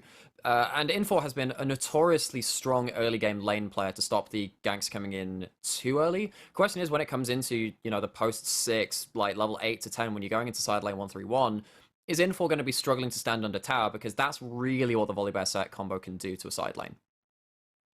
Yeah, it does make it super hard. And look, let's talk a little bit about Vipero instead then, as all the folks been on Lucendi. 5-3, playing so well. This squad has really blended and come together and unified. You look at that that roster of champions they've selected, you know, really in meta champs, the Seraphine and the Senna. Hassa on his favourite Thresh. You've got the Gangplank late game insurance as well together with Senna. That is crazy scary. And Johnny Rico, a Graves player. So you talk about their having comfort and also how improved they are as a team when playing. Remember that they were 0-2 after week 1, so they are 5-1 with that one loss to Demise Academy. So remove Demise Academy from the question. They've won 5 right in a row. They look pretty unstoppable if your name is not got the surname Academy in it. No, it's definitely something you could kind of say, like, wow, if you ignore this 1 week and cherry pick results, they're actually really good in terms of their results. But okay, yeah, that's one way you can spin it. But honestly, Vipero, after that first week, have turned a really sharp corner and improved in leaps and bounds. Then again, you look back to the last week and they really had to battle to a win over London United. But a win is still a win, and those skills which come through in those late game scenarios are not something you can sniff at either. I look at Kaz too, playing on the center, which is going to have probably a pretty okay time in this game. Kaz has been very mercurial, either getting caught or being the person who gets the pentakill. On the center in this kind of draft, I think I've got a bit of trust in them. I think they've got a draft they can do well in. I like it. I like it. Let's talk specifically about the center, right? Because this is something that's come very much back into meta. Some people may have not seen it for a little while. You have the different styles: support, ADC, starving, non-starving. How do you play center at the moment in this meta? Well, in this game, because Thresh doesn't really care if he has items. If you have something like a Tahm Kench, that's actually a little bit different, because Tahm Kench can buy stuff like the Chem Tank or something like an Aegis and get really tanky in a game.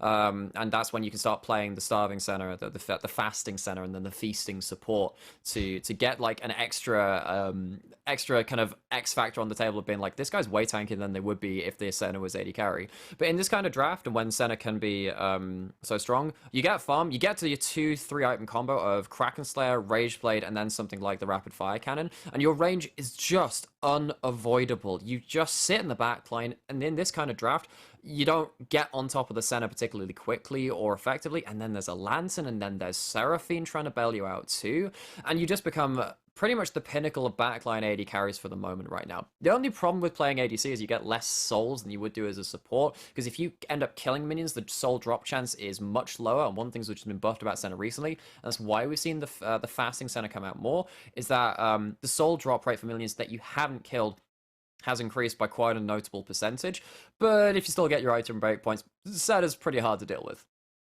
We'll have to see. You have seen us say this fast sense move to 100 souls like that, but when she is farming, may not quite be the case. There are ways for Lucendi to get on to her. You know, you have that set trying to get in the back line as the more tanky build, I assume, coming out of jungle. You have the Volibear who can obviously crash down with his lightning. And then obviously you have a Silas who perhaps looks from the side, has TP flanks, can steal away a Charm, can steal away a Gangplank Colt to try and slow them down. They do have options against the back line, but the one thing we've not considered, I think, is perhaps the Seraphine, who could just stop all of that. Can do, but then actually mentioning, oh yeah, Silas can seal the Seraphine ult. That's pretty huge, because if you go in with the set or the Volibear ulting forward, and you can ult through your entire team, increase the range of the Encore. If you catch enough, well, honestly, if you catch like 2 people, that can be teamfight over from the side of Vipero. So for me, this is a really big chance, but also a gauntlet thrown for Vipero, who struggled in the first week when they lost those 2 games, playing the more risky zero frontline or lacking frontline comps. Have they improved enough to win in this game with a similar draft they failed with earlier?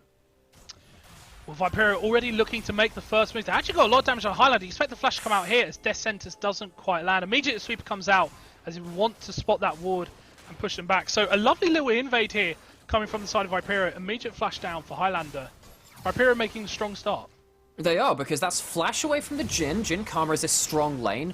Johnny now having kind of the run of the jungle and being able to maybe take away a couple of extra camps to post the Shady. Have to see what happens. As Killikin might get caught mid. This could change everything, though. Flash forward into Facebreaker. Immediately doing that, going to pull her back. Immediate flash forward from Lindsay to try and get down. Do they have the damage? They do. One left big punch from Shady there. Doing the job. That'll be first blood for the side of Lucendi.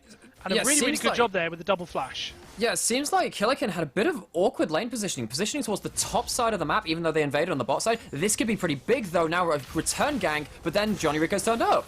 This time they do expect Johnny Rico to be there. Remember, no flashes on the side of Lucendi, so they're going to try and take down Shady. Haymaker not available already. Oh, he doesn't die. Done away. He does not die, so actually it's a 1-for-0 side of Vipero. Very smart jungling there from Johnny Rico with that double ups already in mind. And with a kill to his name, I mean, it's been jungle versus jungle. What a crazy start! It is, but what the thing is now is that, of course, Johnny managed to get a couple of extra camps on the bot side. There's literally only one camp taken from Shady, and now he's lost the red buff. Some of that gank power is gone. Good job getting that first kill onto Killikin. Unfortunately, managed to go back just to... Oh, what the heck's happening in top lane? Flash already for info, flashes towards town to run away. Paper player looking to take that on. That has no flash of his own, so it was a trade there. It is fighting all across the map here. Lucendi and Vipero trading blows left, right, and centre. We are in for a game, Nymera. It is feisty as heck. That's the word I'm going to use. As we see Info kind of getting shoved in early can happen versus the Volibear, who's gone towards the Conqueror, not gone towards the press the attack. Slightly less bursty, but has some real kill pressure nonetheless. Johnny Rico is the man to watch now, though. Has a massive CS advantage, has had a kill involvement, has so many camps ready to go across the map. Of course, Shady's going all towards the top side, using the strong side of the Volibear and the weak side of the Gangplank to their advantage, at least getting themselves one of those buffs. But Johnny is so far ahead of the curve, we need to see what he's going to do with his point of power. Everything going the way side of Johnny at the moment. Johnny's the name on my lips. As he moves towards the jungle, look at that 21-8 CS difference there. Oh, actually, this could be interesting. Are going to see an interesting situation. They do not expect Shady to be here, so they're actually going to try and get the kill on Info before Killer King can roam up. The Storm comes down, which is going to give the shield to Paperplay. They're going to try and blow up Info. Remember, no flashes for anyone here in question. They're trying to get down to Info, doing a great job of cutting around. Look at the damage coming out from Killikin. They're actually trying to turn around. How is this happening? Killikin's probably going to get 1 or 2 kills. Shady's walking away alive. Paperplay trying to turn around, has to pass it down. Storm will not land, doesn't bring the shield. Killikin picks up a kill. Beautiful kiting from the Gangplank.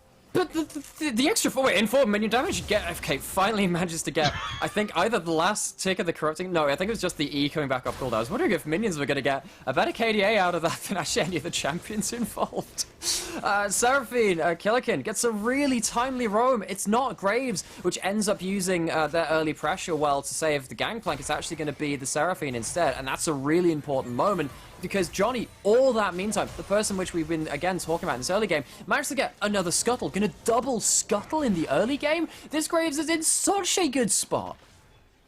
So strong for Johnny, and he wasn't even in that fight, right? That was just a lovely roam from Killikin to move up there and get the kill side of Vipero in what was a tough mid lane. But that mid lane got won back after a horrible start in the first 2 minutes by Johnny's positioning. And I mean, yeah, this is all because of Johnny Rico's counter gank at the start. You thought Lucendi had the advantage. It has been turned against him, and boy, oh boy, Shady's struggling. He is struggling, but I mean, the real heartbreaker is, I actually don't disagree with a lot of what Lucendi were doing, and they managed to get good value, particularly out of that mid lane. I appreciate them trying to say, alright, we have a jungler that can impact the game early, and then the top lane pressure coming out from Paper Player almost netted them a really big advantage against that Gangplank. It's a matter of like 10 HP in 2 separate plays, which has ended up changing the tone of this early game, and it's heartbreaking for Lucendi and their fans that it just went against them in both those situations. So heartbreaking, but by no means out of the game yet. We're only seeing about 600 gold difference at 6 minutes in here. Neither Dragon has not been started or taken to the pressure. You do see the ultimate stolen away for Limsey, so can Encore the Encore himself now. Double Encore is what we love to see, and expect that to be the main ultimate stolen away by Limsey during this fight. So the amount of CC it can bring adds such another layer of fighting ability to Lucendi. And now you're starting to see the pressure move towards that bot side. The Drake is available, wards are going to be cleared out, and well, Lucendi, they've done a good job at least of keeping a couple of vision wards in there, knowing where Johnny is. So I actually think that, N4 is in a bad spot top lane. Solo kill for Paper Player. We've casted it before, Nymira. We're casting it again. If there's one thing he does, no matter the champion, is he solo kills the top lane. And all of a sudden, despite that kill, however, it looks like Viperio want to try and take the Drake. But expect the movements come here from Lucendi. No TP on that top side volley bear, so forget that. He's going to be a 4v4. Hook's going to immediately land there onto the Karma. They're going to try and break it down. Out comes the box. Blackbeard's walking away. Flash forward from the center means the first kill goes side for Hasta and Kaz on this fight. Blue team take the Drake. Johnny Rico doing a great job there. Encore comes out, is going to charm two. In fact, they're going to try and get the damage on Shady. He's had flash away, doesn't have Haymaker yet to keep him alive. Highlander's going over the wall, trying to do all the damage he can. Watch the grenades, watch the bombs though. But flash forward there from Johnny Rico. He's going to kill himself. Now it's Limsey in a 2v1, looking for the first kill, trying to slap down those chains. Doesn't have the abilities, does get the kill, will probably die himself for it. And it was a 4-for-3 in the end, I think. What a fight that was. But Drake went the side of Viperio and the extra kill. What a massacre! This is not what I expect to happen. Over the first Drake of the game, I'm trying to struggle actually where everything turned around, but Limsey on the Silas gets so really just into the thick of things and gets swinging around with that chain lash passive. Gets so much damage across everyone. Killikin kind of coming from an awkward angle meant that they got taken down to quite low HP and maybe didn't have the impact they wanted. On the other side, Johnny Rico just wasn't touched the entirety of that fight. It did end up being one person left alive at the end of it, but wow, what the heck? That's a lot of action in the early game. Look at the jungle for difference, Nymira. Look at that. 40 CS, 3 kills. Already got shot down gold of Fable on him. Johnny is loving life in this game. That's the most 1k gold difference in the at game. 8 minutes. I mean, so the next highest gold is Limsey sat at 2-1-2, which is still 400 gold. That's an entire kill and a little bit extra. Like, sure, for first blood gold, I guess, even though, of course, that went to a different... that, of course... Oh, that went towards Shady, actually. Shady had that. He has the first blood gold in pocket. It's just not mattered. So good from Johnny, putting on a jungling masterclass, secured that Drake in the fight as well, and now can really start to take over this game. He's looking towards our Rift Tower, started Rift Tower on the top side as we do see Vision sitting on the side, but don't forget, right, how well Paper Player's doing on the top side. We remember last game, Lucendi carried the entirety of Lucendi with that set play. Already picked up a solo kill for himself, has got the thorns coming out in his pocket for that healing on the gangplank. Yeah. So Yeah, he's got the Ramble Vest, but... he's doing what he needs to do. He is, but the worry is that there have been metas in the past, and given how Shady's not really gone towards top lane to really rub it in, Gangplank is happy dying in the early game once or twice, as long as he can still sit at tower and wave clear, which she's still getting access to farm, still even on farm. In 4, is still going to have his ultimate, still going to have barrels, and because the Graves are so strong, it's not like Gangplank has an overly heavy burden to start carrying this game. The question really becomes whether that solo kill, whether this lane pressure from Paper Player turns into this Gangplank can no longer farm, can no longer function in a side lane. That's when you've got a win condition, a really solid one for Lucendi. And that's something they're going to need to play towards here, because it's not going right in the mid lane or the bot lane to an extent, but mainly the jungle. Shady having a real tough time, and just look at that one little item compared to the Noon Quiver and the Vantire Scepter on the side of Johnny Rico, doing such a great job. Getting a vision on the spot side and still playing towards the bot side. See, is this the adaptation that's perhaps missing, right? Like, your top laner is your strongest player right now to go with your mid. Do you play more towards the top side? Shady always sits around the bot side, no matter what. I think the worry is, what happens if you're not bot side? What happens if Johnny comes in, gets lanterned in, and a last embrace or a death sentence lands onto either of these members from Lucendi? I don't think they end up living, and the question is, now is it just because of you know, this super strong Graves, who even if they're just putting in an ultimate is probably going to be worth their presence in the bot lane? Does Shady is because of that Shady required to be around bot side? Killikin's Spidey senses are up and tingling here. No, something's going on, but Shady's going behind. Does have Showstopper, pulls in, going to try and get behind Showstopper, probably can't, but the chains will land instead, and that will allow the Showstopper to land, and down goes the Haymaker, gets the kill. There was another solo kill on the top side as well, as there was an attempt to gank on bot lane, but Johnny Rico was sitting on a ward, so everything going right for the side of Lucendi. 2-for-0 across the map. Paper Player just carrying the team like he does again, but a beautiful kill in the mid lane as well. So the question is, what's going to happen as a recompense for this? They've got the ultimate coming out from the Jhin, trying to chunk people down, and a sizable roam coming down from the mid and jungle. Here comes the mid and jungle. This is a 4v4. Curtical was used for chip damage. The heal came out to center forward. TP immediately coming out. They're going to the Black Mist. Shady's trying to engage. Remember, has no ultimate to keep them alive. The hook lands immediately onto the Karma. They're going to try and down to the Black Abyss. Everyone is stunned up. It was in fact a double TP. So now it's a 5v4. There's the volley bear. Paper player. Does he have the kills available? Everything goes to the side of Lucendi so far. Viperio trying to fight in. Sorry, I get it. I'm completely lost. Viperio are fighting again. They're trying to get the kill onto Paper Player. Down he goes. Johnny Rico unstoppable. Highlander will walk away with his life. In the end, it looks like it was a 3-0. I am losing track. There are so many fights.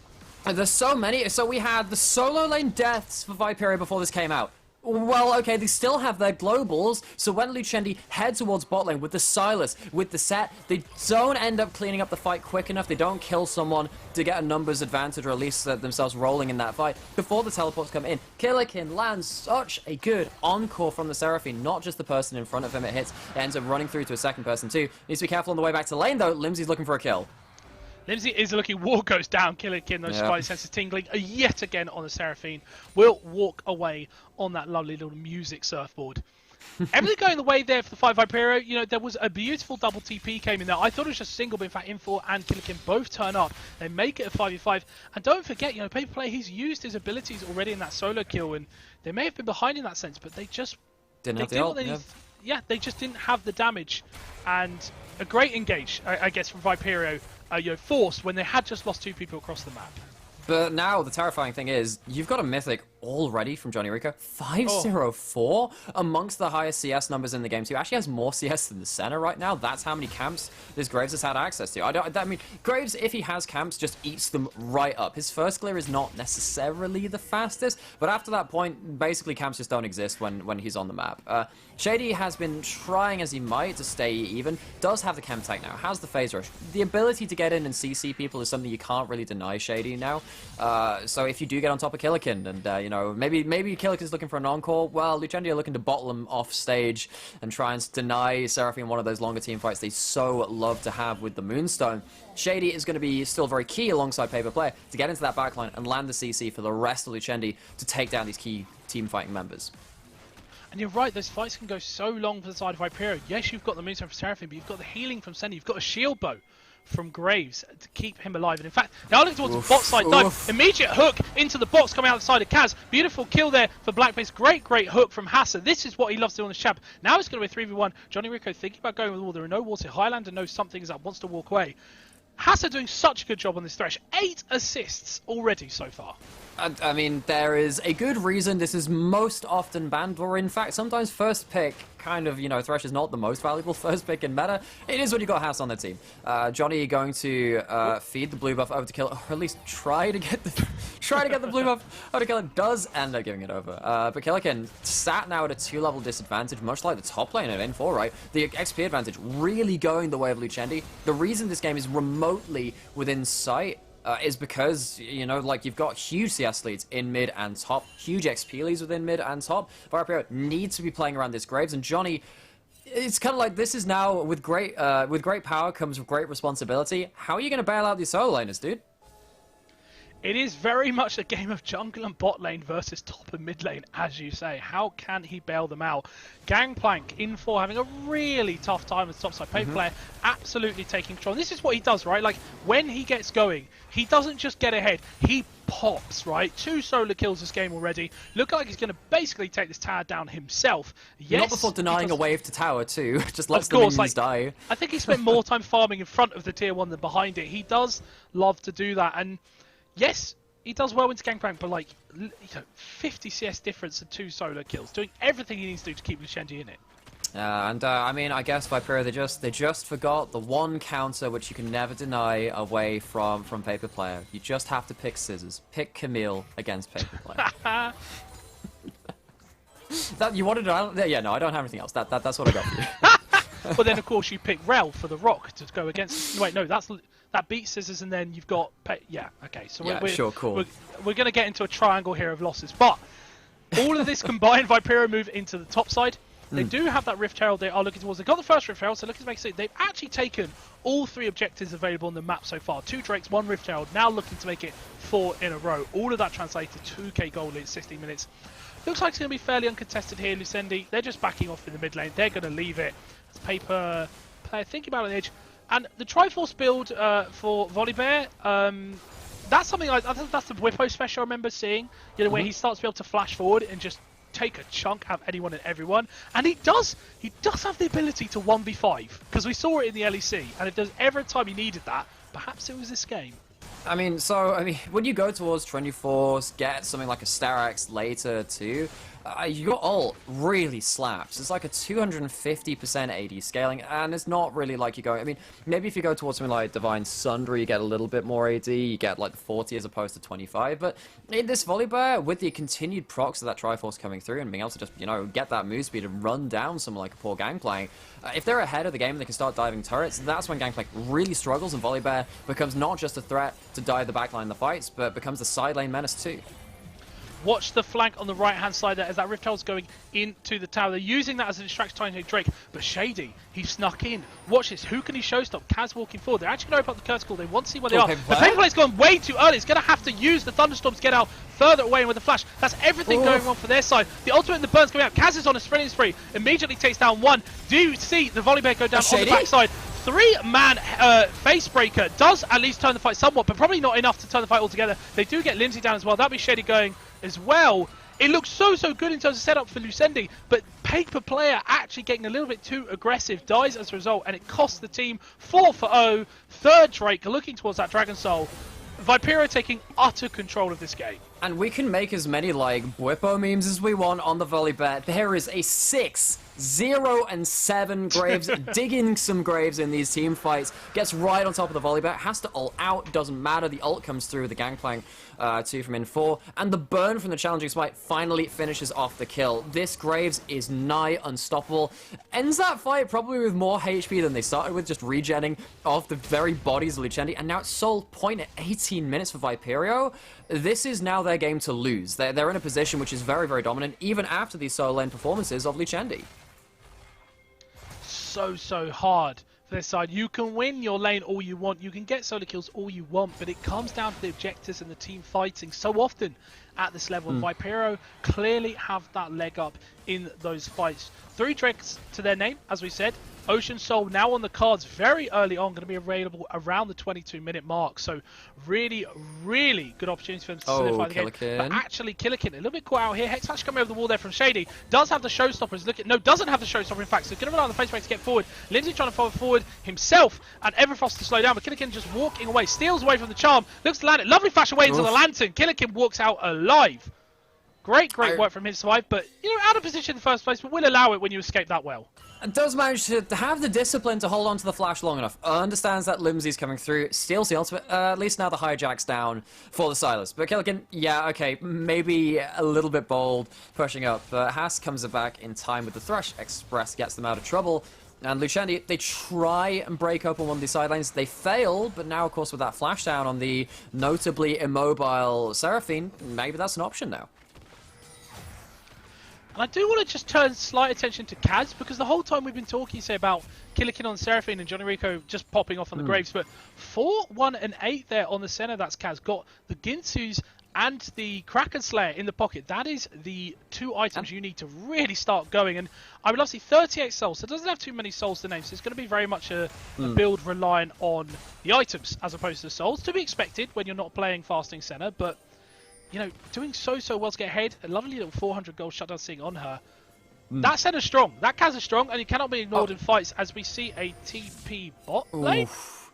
That was... Okay, maybe they thought they were caught out. I'm not really sure what happened from Limsey there. I need to have like a look at that POV and see what was really up. I guess they thought they were in a bit of trouble. Teleport out, but it's kind of a strange place to teleport away from, particularly when you have the flash too. Losing that teleport, particularly when you want to be punishing these side lanes just like you did to Killikin, is that going to be much harder without that global? Wait, Nymira, can I say it? Can I say that TP sucks? Or are we not close enough? Can I say it? You know what? I'm sorry, you know what? There was an escapability, perhaps. It wasn't into the middle of the fight, didn't die immediately. I feel like I can't say it, but boy, was I tempted. I don't get that TP. I don't get it. I look at it like, alright, maybe you thought someone was coming bot side from the way Infor was playing. It's just so... Look, I'm not going to go and reason that. Shady gets caught out with a hook, and actually with Graves up on top side, he might be in trouble here. Yeah, tried to actually take the fight with Showstopper backwards. Black is probably not going to damage to help you here, so he actually used it somewhat as an escape flies into the air and walks away going, no, thank you. That ultimate is down. 4 people on the side here for the side of Vipero. Look on the bot side, however, Paper Player doing a great job of pushing in again and again with the Gangplank. Infor having a really tough time in this matchup so far as we move more towards that mid lane. Baron now up, of course, an option on the map. 5k gold lead, 5.5k gold lead for the side of Vipero so far as we're about 20 minutes in. That is a lot, right, at 21 minutes. And that is usually game ending, you would say, to come back from. But Luceni have options. The Jin can get strong. Limsey can pull off some big ultimates by stealing with the hijack. And Paper Player still popping off on the side lane despite being 2 and 3.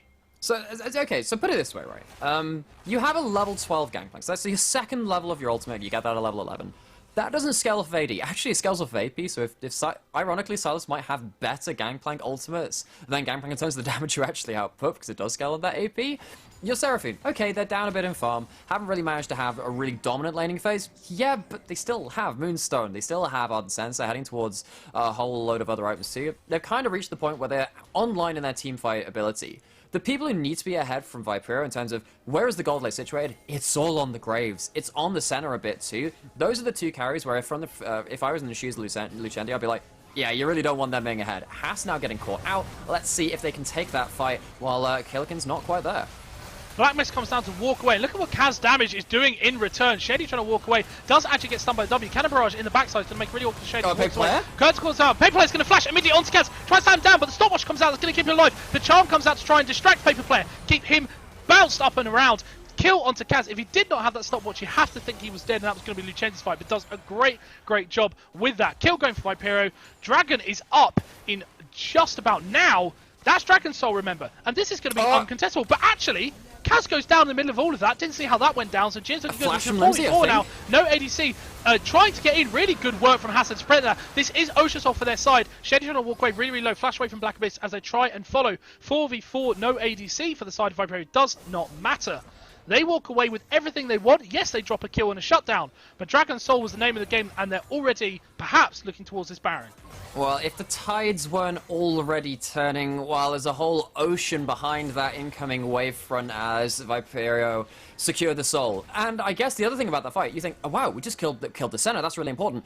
Okay, well, you've heard of one AD carry. Well, what about a second AD carry? Because Johnny Rico still has 2.5 items. If you end up using stuff like your flash on Limsey to get on top of Kaz to lock them down, you don't have that then to shut down Johnny Rico, who has the shield bow, has the phantom dancer for the extra mobility and the extra attack speed and all the other stuff coming in from that item. That with now the Ocean Soul on top of it, Johnny is free to run amok through the team fights. What are you going to do about this, Graves? Haven't killed him this game so far. I think it's much harder to now. It's so tough when you have a Graves that strong against you. Shield bow to get the healing going. Look at the damage coming out from Kaz. Limsey has to walk away. Flash forward there. No, actually, Hex flash forward. Trying to get a kill on Slow. But the Charm's coming out into the hook. No, the hook in fact went wide. Shady tried to get the showstop down, but it's not enough. Could not land it. Now Paper Player's having to use the ultimate to get out. Carrying Barrage with the Death Daughter in the middle is going to slow him down. Hook doesn't quite land, but it's probably enough to kill him. There will be Infor doing that himself. You see how hard it is for Lucendi. Gets into the middle of the battle there, Shady, and just can't do anything. They can't, and the reason is, if you end up catching, say what you did there, the center and the Graves, the Seraphine is still around, the Thresh is still around. Sure, you get a handful of people, but at this point, this gold advantage and everything, it is so hard to lock down the whole team when, I mean, Highland's just dead, isn't he? Dawning Shadow does actually go wide. No lights to blind him that time. It is not yet the weekend. But does walk away a little bit alive. Baron did go down to the side of Vipero. You know, I just had the line in my head. I felt like it was so appropriate for Senna. They are actually pushing in here. Look at the gold difference here now. We are at about 8,000. It's looking so good for Vipero. Remember, they take this and they start to take that second place position by themselves. So important for that push to the UKLC. But in fact, the Charm has come down to Shenrika. Is they ever going to kill him? Now it's time. Look at the shield coming out though. Phantom Dancer plus shield bow means he does not die. Curtain's Call didn't actually land on him, unfortunately. Now the Charm's landing onto Black Abyss. This team is unkillable. Unkillable with all the shields. It's everything to play with Vipero. Just as you thought that could be Lucenzi's moment, you actually think this might be game for Vipero. Dauntless, unrelenting, unkillable. It turns out Johnny Rico just doesn't die, doesn't even go missing in action. He just goes through the end of that fight. 6-0 and 12. Lucendi have had some interesting and really incredible individual players. We saw the sideline performances. It's just not enough to save this game. It's not every day you see a jungler have a perfect game, but Johnny Rico has very much played it this time as they're looking to get another counterplay player, uses the Stormbreaker to get out. Kaz will go on a killing spree. Our game is frozen, which means it will be going for the side of Viperio. You expect them to end that game. Congratulations to them. And, I mean, Johnny Rico, like, what was that?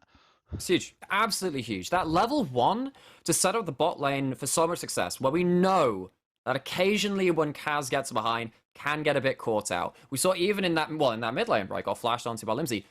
That sometimes can solve a game, right? But we knew that the Gangplank was just going to be fine farming it out. The Seraphine, pretty much the same. They fell behind in lane, but the comp came through, and Johnny had maybe the heaviest jungle carry performance we've seen so far. Really incredible stuff. I honestly can't remember last time I saw that, and it's so weird to think that at just 2-3 minutes, how game-changing was Lucendi. They get that first pick in mid. Beautifully done, I say, in 2 minutes. TP's back in as a bait as Johnny Rico smartly moves the jungle.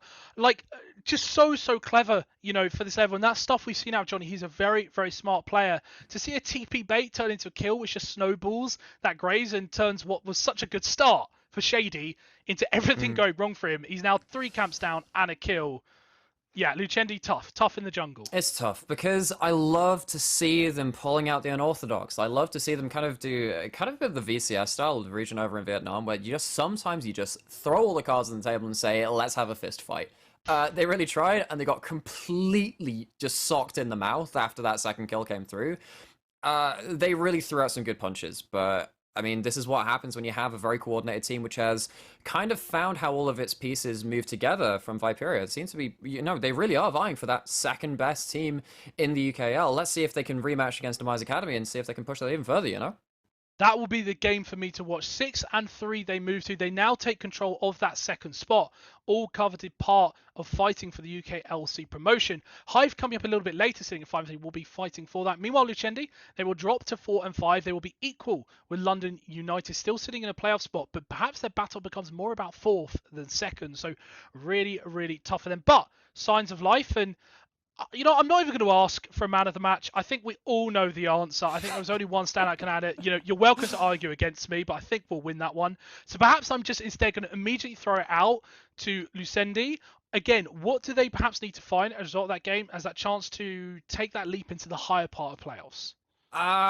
It's really hard to tell, right, in some ways. I think in that game, it kind of ended up again kind of being comp difference. You kind of look at that, it doesn't actually really matter what happens in those solo lanes, like we said. If that Graves gets ahead and that Senna gets ahead, yeah, it's really, really difficult. I think maybe you need to start playing a little bit more in terms of like, okay, we had that strong top side, what can we do about that? It felt like Shady maybe misprioritized his time a little bit past those first 2 gangs. I don't know whether that was just being a bit rattled, particularly after that top lane play went wrong when Killikin roamed up.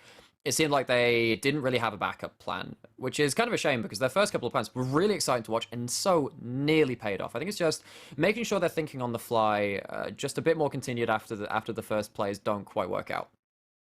Absolutely. Well, look, they're still in the playoff run, still lots of opportunities. As I say, if they can just tighten those little bits up, they have a great chance to split. But in the meantime, we're going to throw it to a break. Don't go anywhere because Nerd Rage versus Hive Central, 4 and 4, 5 and 3, up next. But with that, we will, of course, be jumping on some different casters. So, Nymira, pleasure to cast you as always. Second casters row, and man, we get some banging games. You know, I'll request to cast with you again. I'll put you on the special list.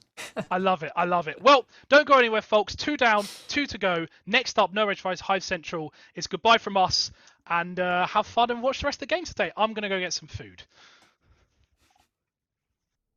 And metal shall prevail.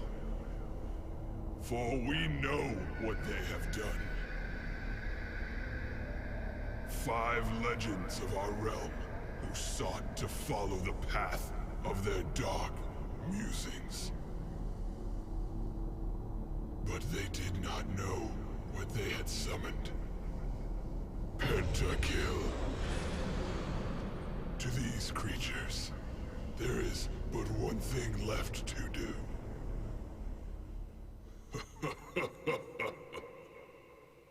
Heavy metal.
thank you for rejoining us here at the UKEL. I am Stanley Greyheart Barker. I am proud to be joined by Callum Melvin Izzle Isles. Hi there. It's going to be a good evening of games, hopefully so. Apologies for getting your name wrong. I saw the Melvin. I put Callum and Melvin together. It's going to happen again at some point. Hopefully nothing much more dramatically than that will go wrong. We'll leave that for Game 2 of tonight that we'll be covering as we get to see Demise up against Munster. Our first game, however, we're going to be following is a little bit more of a mid-table clash. It is going to be Nerd Rage against Hive. Certainly so, and Hive coming off of a big win against Demise last week. First team and only currently to take a game off of them. I would say we'll see if Munster can replicate this week, but you know what? We'll save all that fun and games for when we get to it. Right now, let's just focus on the hopeful and very important clash between Nerd Rage and Hive to see who can try and fight for that second place spot. Yeah, it's a huge game, especially on the back of Viperio's recent game win against Lucendi, which means that they're now pushed up to 5-3. This has put them level with Hive, so Hive really need to pick up this win, continue the dominant streak they've been having ever since their early blip on week 1. Certainly so. We had basically, I think it was 2 weeks ago, 5 of the teams were tied at 3-3. So we're just starting to see now the middle of the pack start to diverge, show who's going to be one of those top place playoff teams. It's top 6 qualify.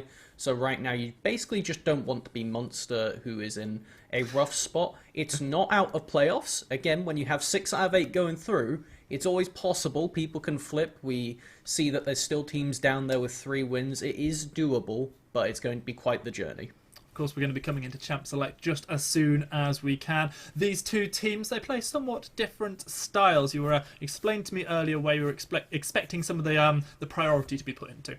Certainly so. Last week from Nerd Rage, we saw 2 very different games in how they played out, and the key part I want to focus on is the jungle support synergy between Magikarp and Flagian. Early on into the season, I was very impressed with how Magikarp was playing. He's had a bit of a drop-off for the past few weeks, but the key factor that you can see is every time they get a matchup where they can play very closely with Flagian in the bot lane, and they can walk around the map, get a lot of things done together, put agency onto Flagian with playmakers like the Thresh of their namesake, then we see really good stuff from Nerd Rage, and that is where they've picked up almost every win. On the other side, you've got another champion with a bit of a namesake going on for them in Vanguard, someone who we've seen regularly Hive put a lot of resources into. Certainly so. They have played, out of their past 4 games, 3 Kaisers and 1 Vayne game. They obviously won their Vayne game, and that was their win against Demise. They perform on this pick exceptionally well, but with the Kaiser nerfs that have come through to a Q on the patch today, it's going to be interesting to see if they still default on that kind of pick, or if they more so scale it back and look for something else that could potentially be popping up. Picks and bans are coming through thick and fast. There will be no opportunity for Vanguard to take the Vayne as it was banned away. The Z banned in response as Seraphine and Bard are 2 supports taken off the table on the second phase. Yeah, I find the Bard an interesting one, but we saw that Zerg had a really nutty game last week on their Leona, where they made a lot of proactive plays early and actually just shut down the enemy team. That was against London United, where they basically just Tokyo drifted from the top side of the map to the bottom, having just despair for the London squad everywhere they passed through. And we'll have to see if they go back onto that Leona now, the final ban for Nerd Rage being that Orianna. This is something that it's just a very standard mid lane pick. Usually pick it up on the red 3 slot there just before the bans or shortly after it on the red 4 if you're not really sure what you're going to be against and you just want to blind a safe mid laner. The final ban is the Senna, something that we've of course seen a huge amount of over the last patch or so. Another champion that seems to be in the news is the Udyr. It's coming up for a rework fairly soon on the back of the fact that it's just so insanely easy to execute, and when it has its high points it's just too easy to use it, and right now we're going to see Magikarp with the opportunity to come in and flash Bear Slap. Yes, certainly so. With the jungle nerfs coming in this patch, people have just kind of been theory crafting how brutal it is, whether it's going to be a full almost just devolution to the Elise and Jarvans we have been seeing to this kind of level of you have to be proactive early jungling. If you're not ganking level 3, the game's over kind of thing. But frankly, it's almost been mixed results, where we've seen a lot of success from across the board. the response in terms of jungle picks is going to be the Sejuani, which also has the ability to get involved early on with a few ganks. So obviously loves to be able to hit level 6, have access to that massive effect ult. Just don't want to see any Smithy ults in this game. One thing we saw was the Vayne banned away, of course, from Vayne God. In response, we are seeing the Thresh being picked away from Flavian. Yeah, they are really just going straight for the heart of each other's favourite champions, as we do actually see Kai'Sa picked up, but for Haya instead of Vayne God, seeming to have not dropped too much priority on this champion, keeping it up there as a primary takeaway, considering that if you look into that kind of wheelhouse of champions, you have the Vaynes, you have the Kai'Sa, and then the next go-to carry that plays in a similar style at the moment has been that of Samira, who suffered much worse nerfs than Kai'Sa this patch, removing a lot of her flexibility where she could dash through allies as the primary loss, along with some more early game power taken away and shifted into scaling. I'm hearing that the Amumu is one of the latest champions to enter the game. It's going to be Rel support alongside the Kai'Sa as the Zillion gets locked in. Yeah, and we saw Nice Guy Dom. They have been a perfect role player for the team for the past 2 weeks. They have only played Zillion and Twisted Fate, and on those games, they have been impressive. They have done exactly what they've needed to. And when you have a player like Vayne God, for champions like the Vayne, like the Kai'Sa, it's very nice to have somebody who can just always have your back and keep you alive when you dive into the middle of the enemy team. So I'm going to be interested to see what they actually pair it with in the bot lane come in next. That's exactly what I was about to say. Where do we go next? Do we look at something like a Samira, maybe? I guess we'll get that opportunity to find out. Jhin obviously still up and available. ADC starting to be banned away. We see the Tristana taken off of the table. We are starting to see the beginnings, it seems like, of Protect the ADC composition. I mean, Shen still available to be picked up potentially for I Won't Lose. Don't even get me started on the grammar of that one. As we see the LeBlanc as the final ban against Zach. And my guess is going to be Aphelios after thinking about it. Ooh, okay.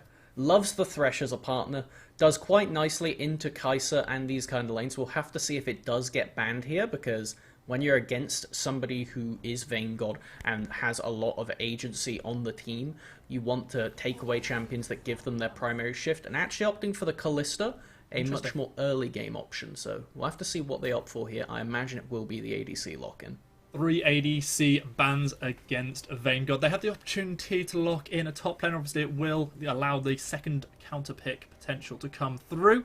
However, it looks like with that Jinx hover that they are going to go just exactly as you said there, Melvin Izzle, looking towards this ADC pickup. It's going to be a Protect the Jinx today.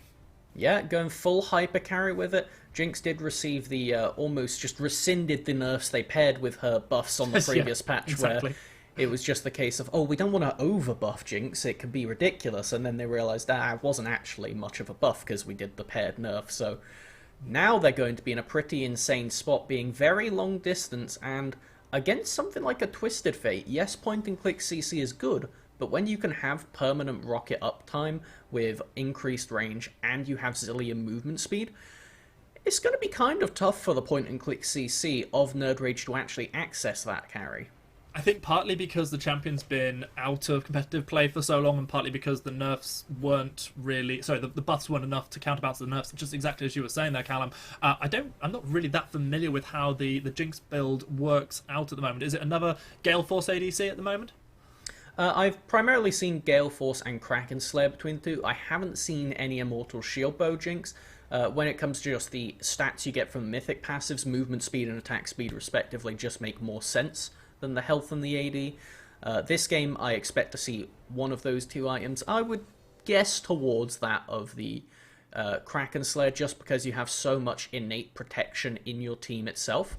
I didn't actually catch what that last pick was. Did you see? Well, as we've gone into our remakers, those people who follow the scene will know we have the proxy picks come through, and as a result we have to remake Champ Select. We are going to see the first two picks being Camille and Aurelia respectively for Nerd Rage and Hive in the top lane. Okay, I quite like that as a concept when you have all these champions that pair ever so nicely with hyper carries, specifically the Thresh and the Zillion. Slapping an Irelia on top of that is certainly one way to go about it. It's going to be curious to see how they play in the lane against the Camille. Camille did suffer a W nerf this patch, but it was really not too impactful. It was just a few seconds off of that ability's cooldown, and I don't think it'll really sway how this matchup should play out. It's going to be primarily just down to how safe Magic can play in those levels where Irelia starts spiking level 3, level 6, where they get a lot of power pumped into their kit for extra Q resets. I think top lane over on Ned Rage for the Magic's got to be careful, because actually my duo queue partner at the moment is a Camille main, million or so mastery points on them. Played it earlier on today, and the number of times that 2 seconds on every level cooldown change came through, so you're basically dealing with a 15 seconds instead of 13 seconds, all the way down to I think it's 9 seconds instead of 7 seconds. The number of times they got thrown off and misplayed on their W as a result of that was surprisingly high on the sweep. I certainly believe that, and that's one of the things about, because the patch actually got delayed until today, these players have only had the maximum of just 1 day to practice on it. That means changes like this Jinx, like this Camille, won't have that much, and specifically just for the jungle clears, you won't have the same amount of warm-up time to have got used to the number shifts, which, like you said, can potentially lead some professional oopsies from our players today. It can certainly throw you a little, but I will just throw out the clarifying point that myself and my duo queue partner, we're in sort of gold platinum. These players are playing at a much higher level than we'd be used to. I'm still the guy who manages to take away level 3 dragons because the other team doesn't actually know what a dragon is. So, big shout out to the gold solo queue dream. There you go. You see our 2 full compositions. 2 teams very close to each other in the standings. Only 1 game separating them. Nerd Rage will hope to pick up the victory, force themselves up to 5-4, bringing Hive down to exactly the same. Hive will look to extend their opportunity to pick up second or even higher in this league. Looking at these 2 compositions, which one do you favour the most, Melvin Izzle? Okay, so looking through, I'm just assessing what answers to the Jinx they have for Nerd Rage. And Camille, yes, needless to say, is going to be quite effective at jumping on that. Then you have the follow-up with the Udyr and the Twisted Fate. I think they have just about hit the right level of full commit dive that I'm going to favour Nerd Rage. Because you need to almost hit like a critical mass, where it's one thing if you dive on the Jinx of 1 carry. It's another thing if you dive on them with 2. But then you're also having to like almost swing it back and forth of, okay, well, while that's happening, does Irelia just obliterate the Twisted Fate? What can they do to the Kai'Sa in the meantime? Because your team needs to fully commit, and it's going to be really tough to do that against the Jinx when it gets those mid-game fights with the Zilean. The only thing that really sways me is the sheer early power and the ability to play through side lanes that this Twisted Fate Udyr duo can offer. It can punish Nice Guy Dom in the early levels. It can go straight up to that Irelia from level 6 onwards. And, well, you can imagine what happens when 2 point-and-click CCs meet a Camille ult. It's not very interactive. So even with the Irelia Sejuani duo that we'll touch on a bit later, I still think I'm going to favour Nerd Rage just barely. What happened to that memo from Riot about a year ago where they said, we're taking all point-and-click CC out of the game? No, Tarek can't have one now, but Udyr still certainly can. Here we go. You've heard our expert analyst's opinion. He is going for Nerd Rage based on these compositions. I do believe, I may be too late to say this, that there's an opportunity to bet some of those Twitch points on a little bit of predictions. We'll see whether or not that one comes through. I'll maybe hear in my ear from production. Maybe I won't. Who knows, frankly. And but what I do know is we are going to be coming into game very, very shortly. We've had to obviously deal with the small delays of remaking Champ Select, but now with the 2 teams having done all they can to prepare themselves for this battle, all that really remains is for us to fight it out on the Rift. Very excited to see how this game pans out. Yeah, I certainly think pretty much from like second Dragon onwards, this is going to be your game to keep talking about, because there's a lot of tools for action to just chain pop off. You can see it. Whenever there's a Jinx in the game, one way or the other, it's going to be a very explosive fight. That could be just Jinx crashing and burning, or that could be to the detriment of the enemy team. And we'll have to see really how well Nerd Rage can keep that Jinx down and keep that Irelia down, because these are the 2 players to watch. If either of them pop off, it can spell death very quickly for Nerd Rage's squad. Explosive and Jinx, definitely 2 words that go very nicely in the same sentence. We are looking at 2 compositions which, even though they both have a good amount of teamfight potential, do feel like they're doing somewhat different things. And you've said it yourself already, Melvin, is all over on the blue side for Nerd Rage. We've got this team where there's so much pick potential, so many early fights that can be found, the potential destinies from TF, the Rel Kai'Sa all in, most specifically, as you yourself said, Camille and Udyr with the ability to just chain CC for days and across across multiple portions of the screen as the Camille dashes in with a hook shot. Over on the other side, it feels like there's this slightly steadier, we want to build up, we want to get to a team fight, we want to protect the Jinx, and we want to see Vayne God pop off yet again. It's been one of Hive Central's win conditions for so many games. It's unsurprising we're seeing that sort of comp here. Even in the bans over on the other side, with things like the Orianna ban coming through, I feel like Nerd Rage deep down knew something like this was coming all along. The question is, have they prepared themselves? Have they dealt with it enough in Champ Select to actually go out and get the W? I guess we're going to be finding out very, very shortly. Certainly so, and I'm excited to see it. It's going to be very much on the agency of Nerd Rage for the early portions of this game. Udyr, as we have seen, still has the same ability to just sprint through the jungle at rapid speeds, full clear like a lunatic, and really just, they don't feel too hurt by the jungle nerfs at the moment because of the sheer actual speed that they clear it compared to everybody else in the field. So there is the potential that this can spell a lot of invades into, I believe, the top side for Nerd Rage going into Hive's jungle, and that is mostly because the Raptors are the easiest camp to invade just because of how the shape of the jungle is, and when you have a Twisted Fate and an Udyr, well, the skirmishing from Zilean Sejuani doesn't really stack up at any point throughout the game. No, it really doesn't. I mean, Zillion's not one of those champions that you associate with those type of trades whatsoever. Just turning my attention towards the Twitch chat. By the way, it's very, very nice to be here. My first opportunity to cast on the UKEL. I'm very, very happy to be here and happy to see a lot of names in the chat that I have cast over the years. A lot of love to each and every one of you. And it turns out in chat, there's a lot of love for you, Melvin Issel, because your copy pasta is well and truly going as always. Always happy to see that one. I think that's one of my biggest sadges of casting League of Legends. I've never had my own copy pasta. Well, we'll try and fish for one this game. Maybe one day. Maybe one day. I'm not begging for one. I'm not like, I'll go and make one now. It's just, one day if it happens, I'd be happy of it. When it spawns, it spawns. You really just have to... Exactly. You can't force these things. Yeah. You have to have no mechanics to be able to get one of those, and that's personally how I thrive on getting my copy pasta. Low APM.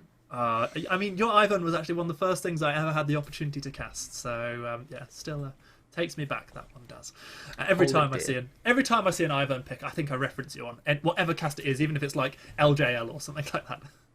Well, hopefully we'll get to see one in our next game, but I don't feel like we will. I feel like right now, just how the jungle is shifting, they're in an okay spot. The enchanter items are all very good. Obviously, I don't want to go in too much of a rabbit hole, because if there was a game to see it, I imagine it would have been Magikarp this one, as they do play some of these more obscure champions, like they pulled out the Skarner preemptively last week before the patch actually came through. They also play, like we are going to see this game, they do have the ability to just default to the meta standard, and we'll have to see how well they can perform on it without throwing in that spanner in the works in the picks. Well, just waiting for the last couple of seconds of loading to get ourselves onto the Rift. As we do, we can briefly talk about the games we've seen before us today.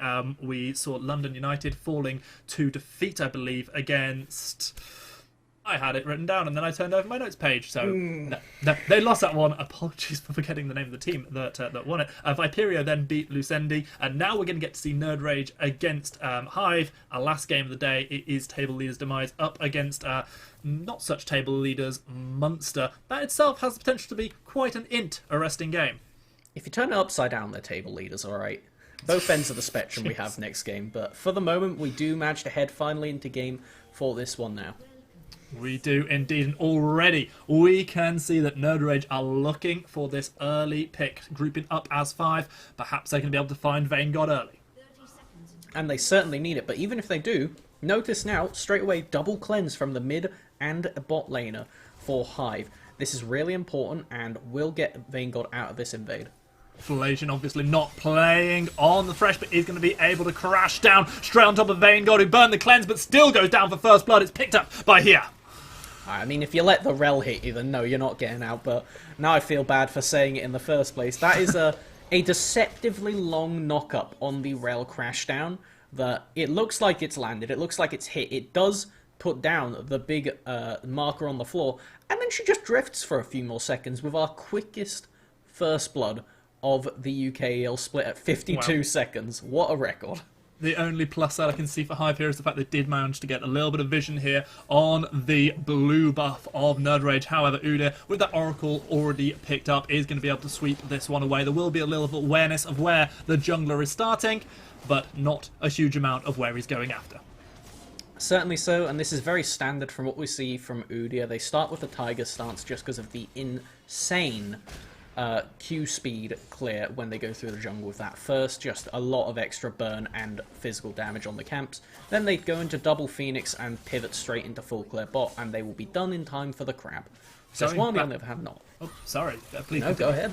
No, I was just going to take us back, but right now we've got a little bit of a duel going on the top side. Aurelia coming out with slightly more hit points than the Camille will this time. I was just going to take us back to that first blood we saw. You were just touching on how two people from Hive, they've got that cleanse, but as that chain CC starts to stack up, it went not Udyr, but Rel and the Twisted Fate both finding CC. There was just nothing that Vayne God could do to escape, obviously not opting into using a flash this time round. Yeah, certainly so, especially with the Camille chaining in after that. It really just spelled defeat, and there was not all too much they could do about it after the first piece of CC lands. And right now, a lot of action in this top lane with ImWon'tLose pulling ahead with the initial CS. This is just Irelia being allowed to hit the minion wave. She has her own artificial conqueror. Is actually going to get a cheater recall off here.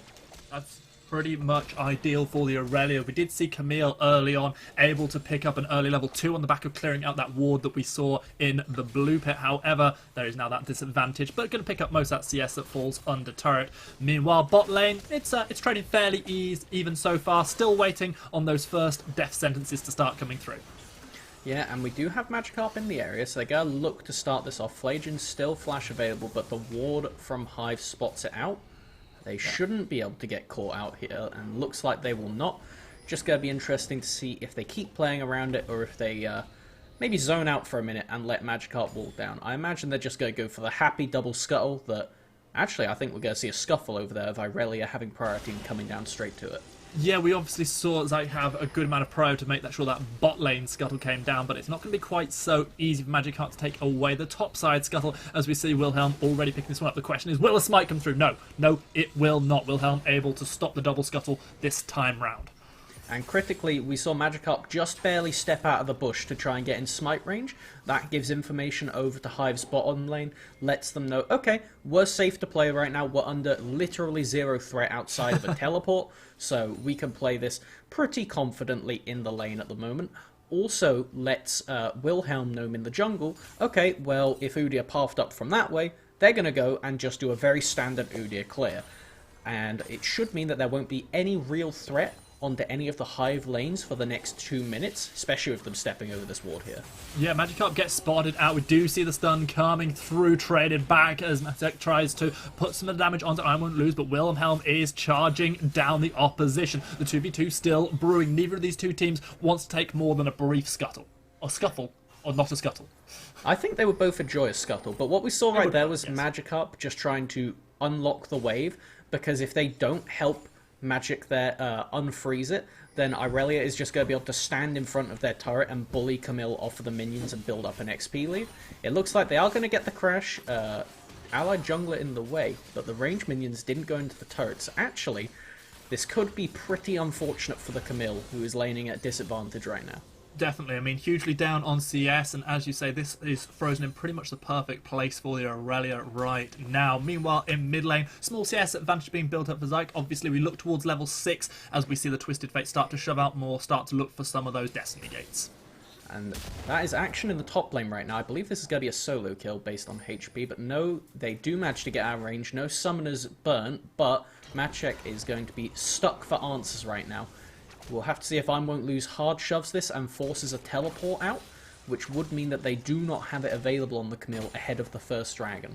Which is a mountain dragon on this particular rift, so the teleport is going to come through. Camille opting to go straight back into lane to trade back. Level 5 still there on both of these top laners, but look at the damage being put down onto ImWon'tLose. Has hit level 6, has the Vanguard's Edge available, does not need to use it courtesy of a well-placed dagger. Oh, that's illegal. ImWon'tLose styling on this top lane as of current. They didn't manage to get the full crash that they wanted to, but after really just attacking Matek's mental right there, I feel like they're pretty happy with the result. And while all that was going down, Uda are actually starting up the dragon. So while we thought that teleport disadvantage could come back to really hurt Nerd Rage, they're actually just able to get pretty much everything on the back of this one. Teleport will come through from Aurelia. First dragon will go over to Nerd Rage. And there is a very, very slender gold lead in their favour on the back of that first blood they secured in minute 1. Yeah, certainly so, and really the initial dragons go. Mountain is a decent one to get, the base stats is alright. It's going to be especially good for this Rel, who will gain extra value when they steal resistances from opponents. But right now, we see potential collapse. Well, with the Destiny being available from Twisted Fate and with Magikarp fast approaching, this is a dangerous game Wilhelm is playing. Does not have the ultimate available, may well need to flash to get out of here. Does exactly that, maybe puts Iron Won't Lose into a little bit of an awkward position. Vanguard's Edge and Flash both available, but the Hextech Ultimatum's going to catch on to Iron Won't Lose, and the 3-man gank squad is going to find themselves a kill. Zyke is going to be the one to secure this one as Nice Guy Dom tries to arrive, but it's too little, it's too late. The Blast Cone will get Nice Guy Dom out to safety though. And that Nice Guy did not finish first right there, having to burn Flash to try and save their top laner. That would have certainly spun the fight back into their favour, but in the end they didn't make it, and is going to be a critical cooldown to be down. That means Magic can now potentially roam down with that Camillo and punish this Zillion now. The Udyr Twisted Fate still has the problem of, well, if we kill him once, they'll just revive in front. As right now, Magic may actually threaten a kill onto Wilhelm if they try and freeze this wave, as this is going to get them very low. Yeah, no. Wilhelm looking happy to just trundle around on Bristle for now. I think trying to maybe find something out of it, but continuously being spotted out on that ward, that control ward, which has not been picked up yet, just below his recall point. Yeah, it looks like I Won't Lose isn't going to do anything with that information, but now they know the recall has most certainly been done. I'm not sure how the minion wave is, but they may actually just try and freeze again to punish Camille. Yeah, and here we go again. Alright, it is a Ice Age in this top lane. It sure is, but there's still more excitement there than what we've seen on the bottom half of the map. Despite junglers being shown, this is the first real engage. The Flay is going to knock Flajian out of the crash down. Now the Death Sentence will connect onto Horse Steel Lady. Vain God trading back damage, throwing down the rockets, but yeah, really going untouched in this one. And this is the thing, the namesake of Flajian coming back to bite them.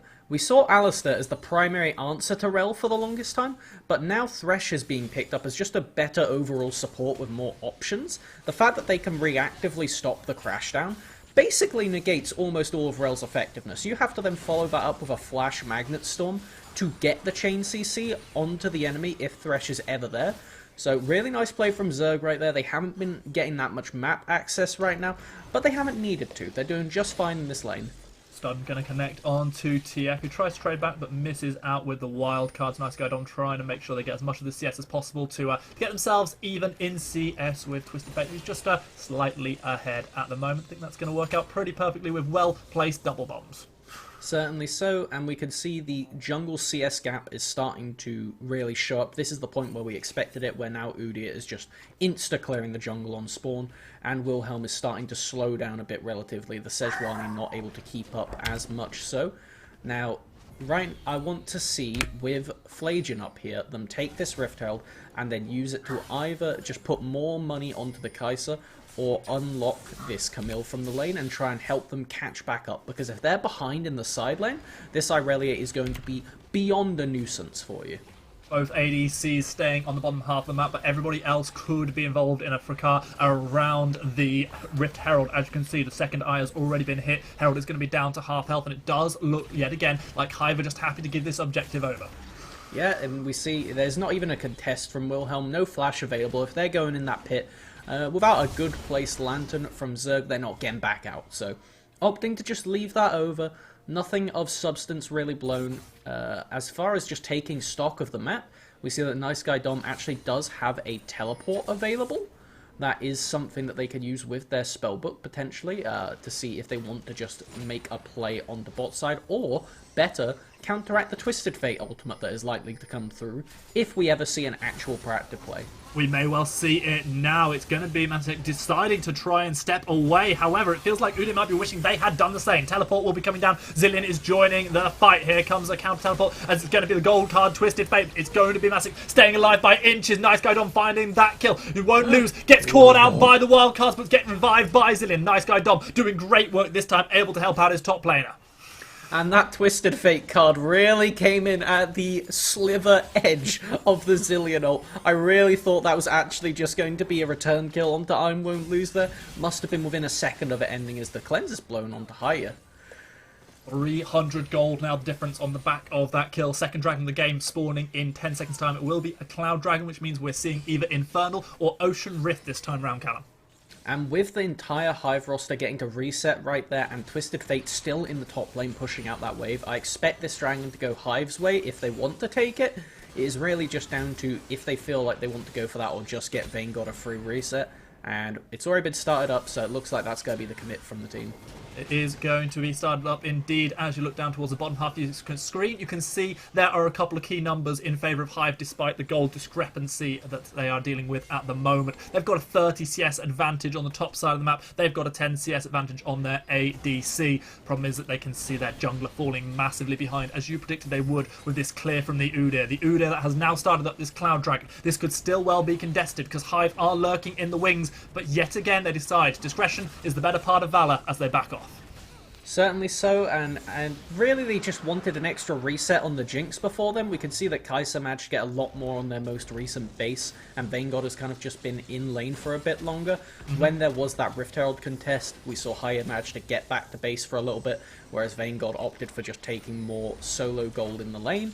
So really nothing of substance happens from that, but it is 2 points Sejuani on the dragon over to No Rage. Sejuani down the bottom side, making the gank work. The box has been put down. Flavian caught out by it, finds the magnetic field, but all ready. We see he is killed off. Wilhelm taking one kill for himself. Perhaps a kill over to Vanguard as Flavian flashes away from the Super Mega Death Rocket, but the final rocket is still going to strike and find a kill. A double kill. The gold lead goes over to Hive, as does the kill advantage.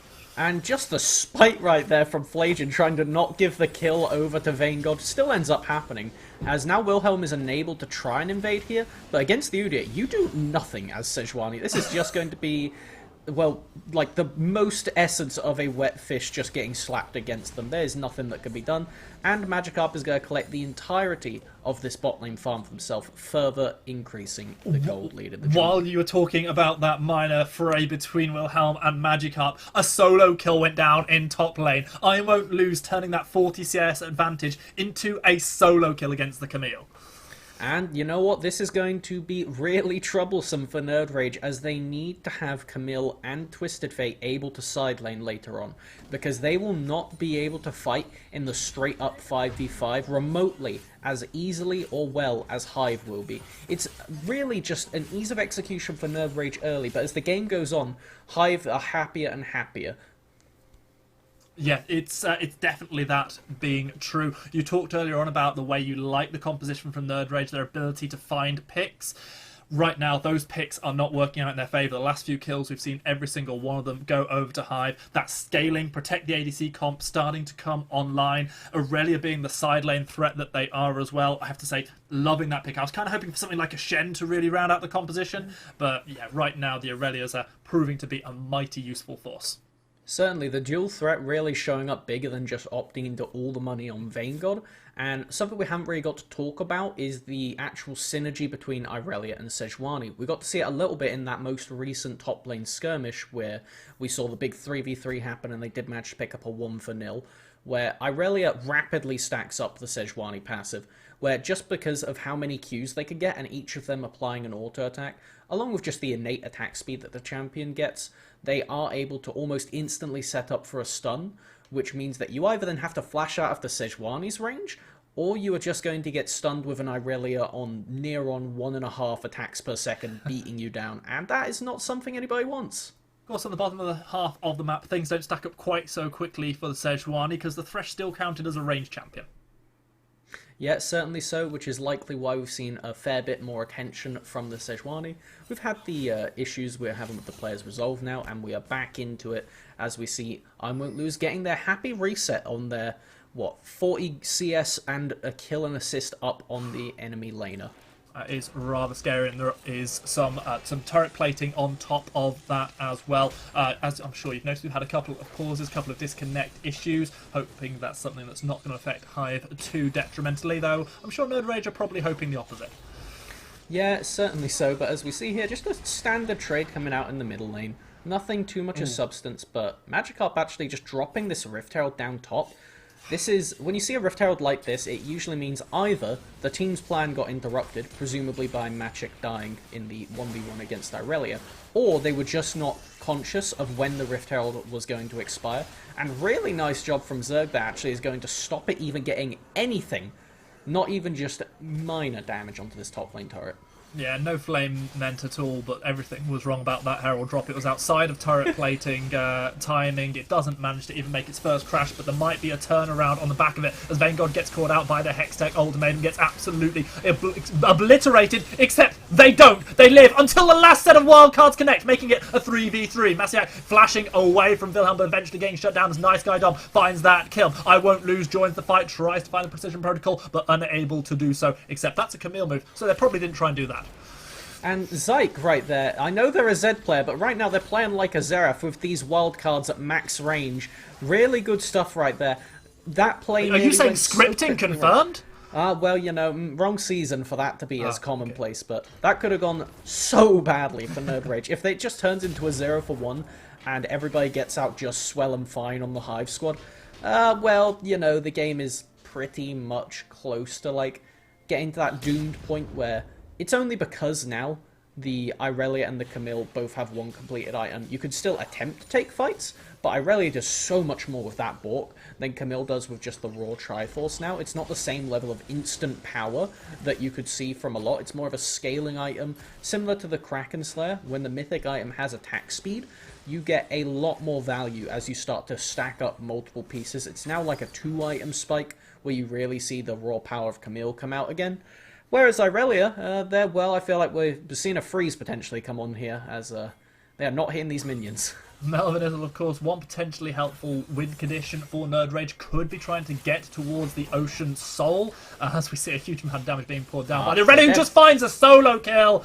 We turn away for 1 second, and the Vanguard's edge is thrown down. The question is, will the turnaround kill come through from the 2v1? Teleports are being channeled in an attempt to shut down this Irelia. It is going to lead to a Rift Herald being secured. I Won't Lose in a 3v1. Still finds a kill on Terrell before eventually being shut down by Zaich's Twisted Fate.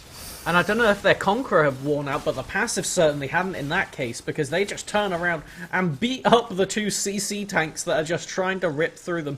And without Zyke coming down, Irelia was likely going to turn that into the very delayed 3v1. So Rift Herald goes down in the favour of Hive. They do manage to lose their Irelia in that process, but frankly, I'm calling a big worth from that 2-for-1 in the side lane with really nothing extra to shout about. And you get the Rift Herald. On top of that, Twisted Fate TP. You're getting so much value just from this Irelia adding an insane amount of pressure. Crucial moment of the game here as the third dragon is just about to spawn. As you can see, this pressure being put down by the Rift Herald in mid is meaning there is no way Nerd Rage can start this one up. It buys enough time for Irelia to join a potential fray, but not here in time for this one as Wilhelm gets caught out by the Hextech ultimatum. Nice flay comes through from Zerg as we see Flay dashing in, trying to find the magnetic field onto multiple targets. I Won't Lose does manage to find a blast cone to get themselves to the fight, and as they arrive, so do we see the bodies start to stack up from Nerd Rage. Start not quite going to connect as Zeit manages to get out to safety. In the end, it is a 2-for-1 in favour of Hive. And you're the 1-3-1 comp. You don't need to fight this dragon. One of the reasons that 1-3-1 just wasn't playable for so much of last year was because you needed early dragons. You needed the early dragons, else the soul win condition just ruined you. And frankly, at this point, you didn't need to try and take that fight. I Won't Lose was basically at the fight as it began. And just considering that when you're looking at, Camille basically does nothing in this fight right now. They do not have the items for it. Kai'Sa hadn't backed. They do not have a mythic. Jinx does, and you knew that. So there was really no good reason to take that. We see it go so horribly wrong for Nerd Rage. And that one play there might actually be just the turning point of the game, where unless Nerd Rage play point for point perfect, it is going to Hive in almost every other eventuality from now. Perhaps that was another nail in the coffin, and actually, I Won't Lose didn't arrive into that fight for so long, and yet we still see a kill advantage going over to Nerd Rage. Nice Guy is going to be able to flash out, sorry, not even flash out to safety, that was a lantern, as we see a hook is going to connect onto the Twisted Fate, who maybe stepped a little bit too deep, gets chained up onto Aurel, so there's a potential for a stun to come through. This is more defensive than anything, however. Meanwhile, Aurelia continuing this split push on the top side, and really not sure who can match her right now. And it just feels like desperation from Nerd Rage right then, trying to almost grab onto anything they can find and not getting a hold of anything right there. Burning Twisted Fate and Rel Flash is going to be so big for them attempting to do things from this point on. If anything, I would have liked them to see them play more passive, try and establish any base vision they can in the side of the map that Irelia is pushing, and then just fully goon 5 people onto them, because that is maybe not the biggest shutdown in the world, but still the most important thing you can kill. Vanguard going very, very aggressive, has to flash away as we do see the hookshot come through from Camille, but now Vanguard is just hitting on whoever they want from distance. It's going to be Hextech Ultimatum put down to Novell as Camille is the one to fall. Vanguard finds a kill onto Flajian, rains down the rockets. It's going to be a 3-4-0 in a 4v5 situation. I Won't Lose takes the Lantern and takes the Thresh Express to safety. And the sniper wildcards won't be enough to save this fight, as everything goes to Hive, not losing anything of value. They're just going to stroll away with really just smiles on their faces as they get to turn it into Baron that is uncontestable from the enemy team. Hive not dying away even though they put out a sting, and now they will find themselves the Baron at the 20-minute mark. And it wasn't a fluke, apparently, that last week Hive managed to beat Demise. And the way this is going, that will stack them up onto a 5-win streak, which is almost, really, just 2 games behind that Demise has had to put themselves so clearly at the top of our tables. So this is really encouraging stuff to see from the Hive squad. And I'm losing track of my point because I just noticed Irelia has Stride Breaker. Yeah. Yeah, that is very true. So extra dashes there for the Aurelia, who's been just able to make everything work in this game so far. 5-2 and 2, trying to find that MVP ring out of this game. Meanwhile, nice guy Dom CSing up nicely, has a 20 CS advantage over the Twisted Fate, has yet to have a single death in this game. The same can be said for the Sejuani. Yeah, certainly so. Wilhelm managed to go straight to this tank meta, and they are really proving a point with you need to be, if you're the farming damage jungler, you need to be way further ahead. You need to actually be doing things with your gold lead, and this is going to be a collapse. I have questions about this fight. I Won't Lose being chased down. The bear slap is going to connect. In comes the hook shot. The stun not going to connect onto either target. Vanguard's edge held until the last moment as Hextech Ultimatum goes down. Dashing forward, dashing back. Almost able to pick up a kill in the 2v1. While is going down, the remaining 4 members of Hive looking to try and take down the next... the inhibitor turrets will succeed in doing so and immediately turn their attention towards the inhibitor. Uda's recall still not completed. Rel gone up to the top side as well and won't be there in time to stop a key structure falling. And I mean, inhibs are just little nexuses, but if we look at that in reality, that is going to be enough mid-pressure for the minion waves coming down for the Hive to secure themselves this second dragon in most likelihood. Go get the clean escape here, drop their vision down. I'd like to see the team just do a full reset, maybe have Vanguard clear that bot wave first, but frankly nothing, as they're actually just going to try and pick. Yeah, the Baron Enhanced recalls were available, but they decided not to take them. Instead, they want a fight. Vanguard raining damage down. It's nice guy Dom who finds the damage onto Camille. It has not been Nasiak's game. We're going to see the Glacial Fisher put down straight away as the damage is thrown onto Zyke, who is unable to turn a kill with the wildcards this time round. It is an absolute obliteration. Hook lands over the wall onto Rel, who crashes down over to the other side, but hasn't got a horsey to carry them to safety. And it's going to be Flajian getting caught out by their namesake to find the final kill in what almost certainly will be a game-ending push. Hive looking dominant, looking to push to 6 and 3. And just waiting, seeing the enemy try and really go all out onto Nice Guy Dom. Fishing out that play was coming. Nicely played by the team to just coordinate collapse, as they're going to end it here more than likely. Magikarp couldn't use Fly there, and as a result, it's going to be a dead man bear pig. It's going to be an exploding Nexus at 23 minutes and 11 seconds on the clock. There are some turn-back kills, and an attempt to defend comes in, but it's just not enough. This is game going over to Hive as they pad out the stats. They even dive the Nexus. Aurelia will finally go down in this trade, but the Nexus is the most crucial thing. That's gone, and so is the game. Hive 6 and 3. And that puts them firmly up there now, right behind Demise, as going to be defined as what I would say is clearly the second place team in the league. They really were meant to come in with very high expectations, and they are finally finding their feet. They started off 1 and 3, and they have just been proving themselves every week since then. And if I'm Demise coming up next game, I know you've got a relatively easy one, but with the skills coming out from I Won't Lose on the Irelia, I think I'm going to happily give them the double as the MVP, even with the Stride Breaker. That's a fair call. Nerd Rage, of course, came into that game at 4-4, slipped to 4-5. I'm sure they'll be disappointed for that as they find themselves still stuck somewhat in the middle of the pack. Where did things start to go wrong in that game for them? I think it was just definitively where Twisted Fate only really got to make one big ultimate play in the early game. And when we saw in that top lane, I believe it was the second or third skirmish, the 3v3 one, where the Irelia gets to live off of the Zillion ult, at that point, Camille is just so far behind that you can't threaten them in a side lane. And we saw even with the hyper fed off of CS Udyr and the Camille later on, that got down to one more auto. If Camille dies there, that's one auto, that's Triumph, and that's a dead Udyr on top of it.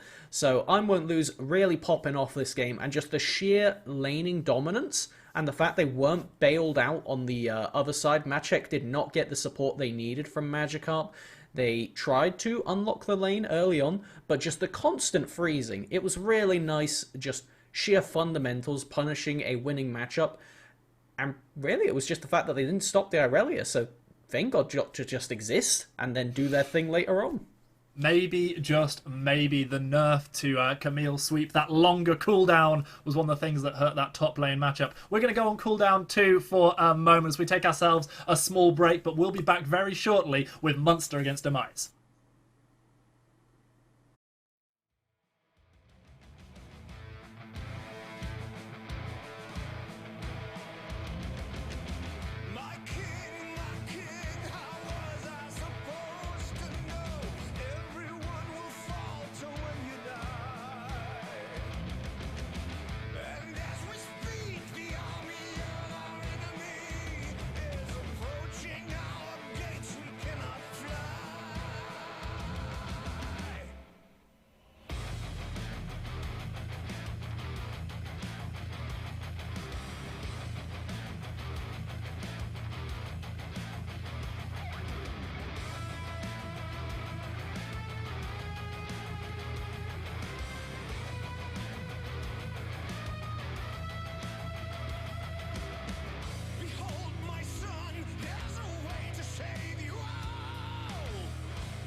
It's time for the final game of today's UKEL broadcast. We are going to be seeing Demise up against Munster. Once again, I am Stanley Greyheart-Barker. Once again, I am joined by Callum Melvin Isle-Isles.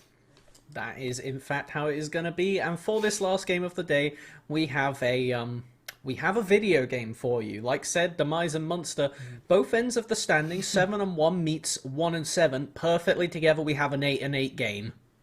I mean, you never know. This could be the beginning of the reverse sweep coming in. Maybe this is where Demise go 7-7, as do Munster. Anything can happen. Munster have got to have hope. I know that I do. This is Hope. She's here to join us. And as long as Hope is here, Munster have a chance. There you go. That's a goodie right there.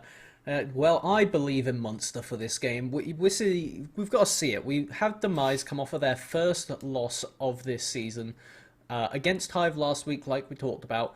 Really, it was just Hive stepping up in a big way, and the really overzealous draft Demise pulled out. They blind picked the Yone, second rotation on red side, I believe it was, so they just got counterpicked by Renekton and absolutely slapped by I Won't Lose. Yeah, though certainly mistakes were made there, and a certain amount of carelessness. I know you were saying earlier perhaps that happens again in this game and it gives Munster even more of an opening than they already had. However, on the back of that last win that came through for Hive that took them to 6-3, I'm not entirely sure that a team that are at 7-1 want to be careless and want to give up any more of their lead. Certainly so. You do want to be heading for that first place spot for when it comes into playoffs, making sure you get the choice of side, choice of team even for the lower down ones in the standing, I believe it is. Point being for Demise is that this is the kind of game where when you're a top place team, we've seen it last year with Cloud9 in America and G2 of basically for the past 2 years. When you are that far up, you almost like want to pace yourself nicely. You don't want to pull out everything you've got too early. And while Demise has been extremely dominant, they have been a really weird few notes. They have gone through a lot of different variations, but it's always been top end, high skill ceiling, low skill floor, high skill floor comps as well, where everything they do is super hard to execute. You need to be playing the best you can on your champions. You need to have a really elegant draft and play it out nicely. We've seen it with their Seraphine Sona bots of just trying to really force the enemy to do something, because if you play super well as Demise, you usually win, which they have. Yeah, you drew comparisons there between them and G2 and C9. I'm glad you threw G2 in as well, because I wouldn't want these guys to be compared with the NALCS, because we're better than that over here at UKEL. But no, certainly this is a team who have high highs, and they will be looking to have some more of them to make up for that loss that they had, their first of the season last week. And yeah, we'll get ourselves into Champ Select for this one just as quickly as we can, see what both of these teams go for. Perhaps there's a bit of overconfidence that comes through from Demise. They do something overly ridiculous, and as a result maybe Munster come back and take this, or maybe we just end up with a Twitch clip not dissimilar to one we have seen quite a lot this split. Yeah, that greatest ace ever seen from Demise onto Munster with the Gragas ult into 4-man Yone ult was pretty disgusting. Key difference there, though, is now it is a different person in the top lane. No Sin for Demise. It is, in fact, Sultan. And while they have played Yone in both of their games, so it doesn't look too dissimilar, they have had the variants where they really tried to throw down the gauntlet and show their stuff last week, and Hive just slapped them with it. It was just nothing much to be seen. They showed that while you can use these very hard-to-play comps, at the end of the day, if you go too overzealous with it, it doesn't take much to punish it, as long as you're willing to try. And if I'm 1-7... at this point, you're willing to try anything, so hopefully we see a fighting Munster coming into this game. Yes, we find out more as we get into Champ Select for what style gets played. In our last game, of course, we had a game where we had one that was sort of set up more for really getting quick picks, and the other that was set up for a team fight. Team fight eventually came out because no massive early game advantage was found. See if a similar thing happens here. We are, of course, going to see Demise on the blue side of the rift. Over on the red side will be their opposition, Munster. It's going to be Hecarim and Elise both taken away from Goose in the early stage. Yeah, I see a lot of jungle photos straight away. We'll have to see what Leon defaults to right now. They've had a really varied pool right now, going anyway from Hecarim to in the past two games of Kha'Zix and Karthus respectively. They had a really nice outplay on the Kha'Zix that I would definitely recommend going back to look at. As, I don't know about for you, but I can't see anything more than a Talia ban animation, so they're really just rubbing it in that that's happened. Yeah, they definitely want everyone to know that Talia definitely isn't coming to a lane near you anytime soon. One last ban to come through. This time it will be the Thresh removed from Raisins. And Raisins, someone worth talking about here for Munster, because coming in as a replacement support.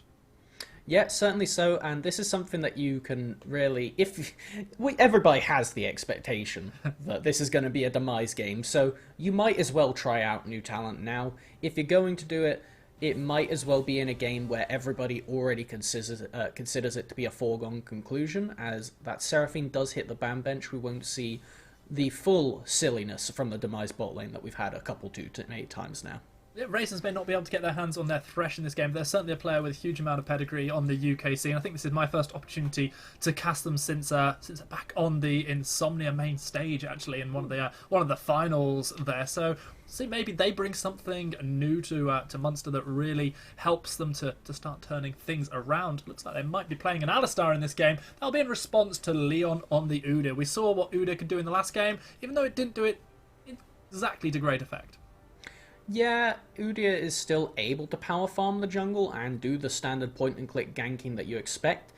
It's just the thing of what you're actually supporting and where you're feeding your gold into. If you don't have a good recipient in your laners, kind of like what we saw last game, the Camille and the Kai'Sa respectively, Kai'Sa was never going to come online quick enough to do much, and the Camille was too far behind. So that is why we ended up seeing the result from last game of the Udyr, while getting a big jungle gap in farm, didn't have anything else to do. So, okay, that is a hover from Leon. I'm assuming that we may see a proxy pick coming out here, unless we really are heading into full silliness, as I believe, unless that is a name change, Typical is also a different person for Demise in the top lane. Okay, well, the Senna will get locked in. Can still be played ADC and support. A couple of patches ago, we saw those changes coming through, the interaction of the Q and how it worked, as I've been told many times by fantastic co-casters, that has really pushed it to prominence. Twisted Fate will be the final lock-in, so seeing very similar to what we saw out of Nerd Rage in Game 1. Yeah, and unlike in Nerd Rage in Game 1, this Senna is a fine delegate to receive gold. Yes, while it goes well with Kai'Sa, Kai'Sa likes to have a lot more full-on divers into the backline. Senna, however, they can happily sit behind the Udyr and the Twisted Fate and follow up from insane range. I will not be surprised if Demise opt to go for a fasting Senna build this game, which I think personally is a bit better just because you get a lot more soul income early, which just amplifies the effectiveness of the Kraken Slayer Wits End build. Sorry, not Wits End. Quincy's Rageblade. Yeah, that's the one.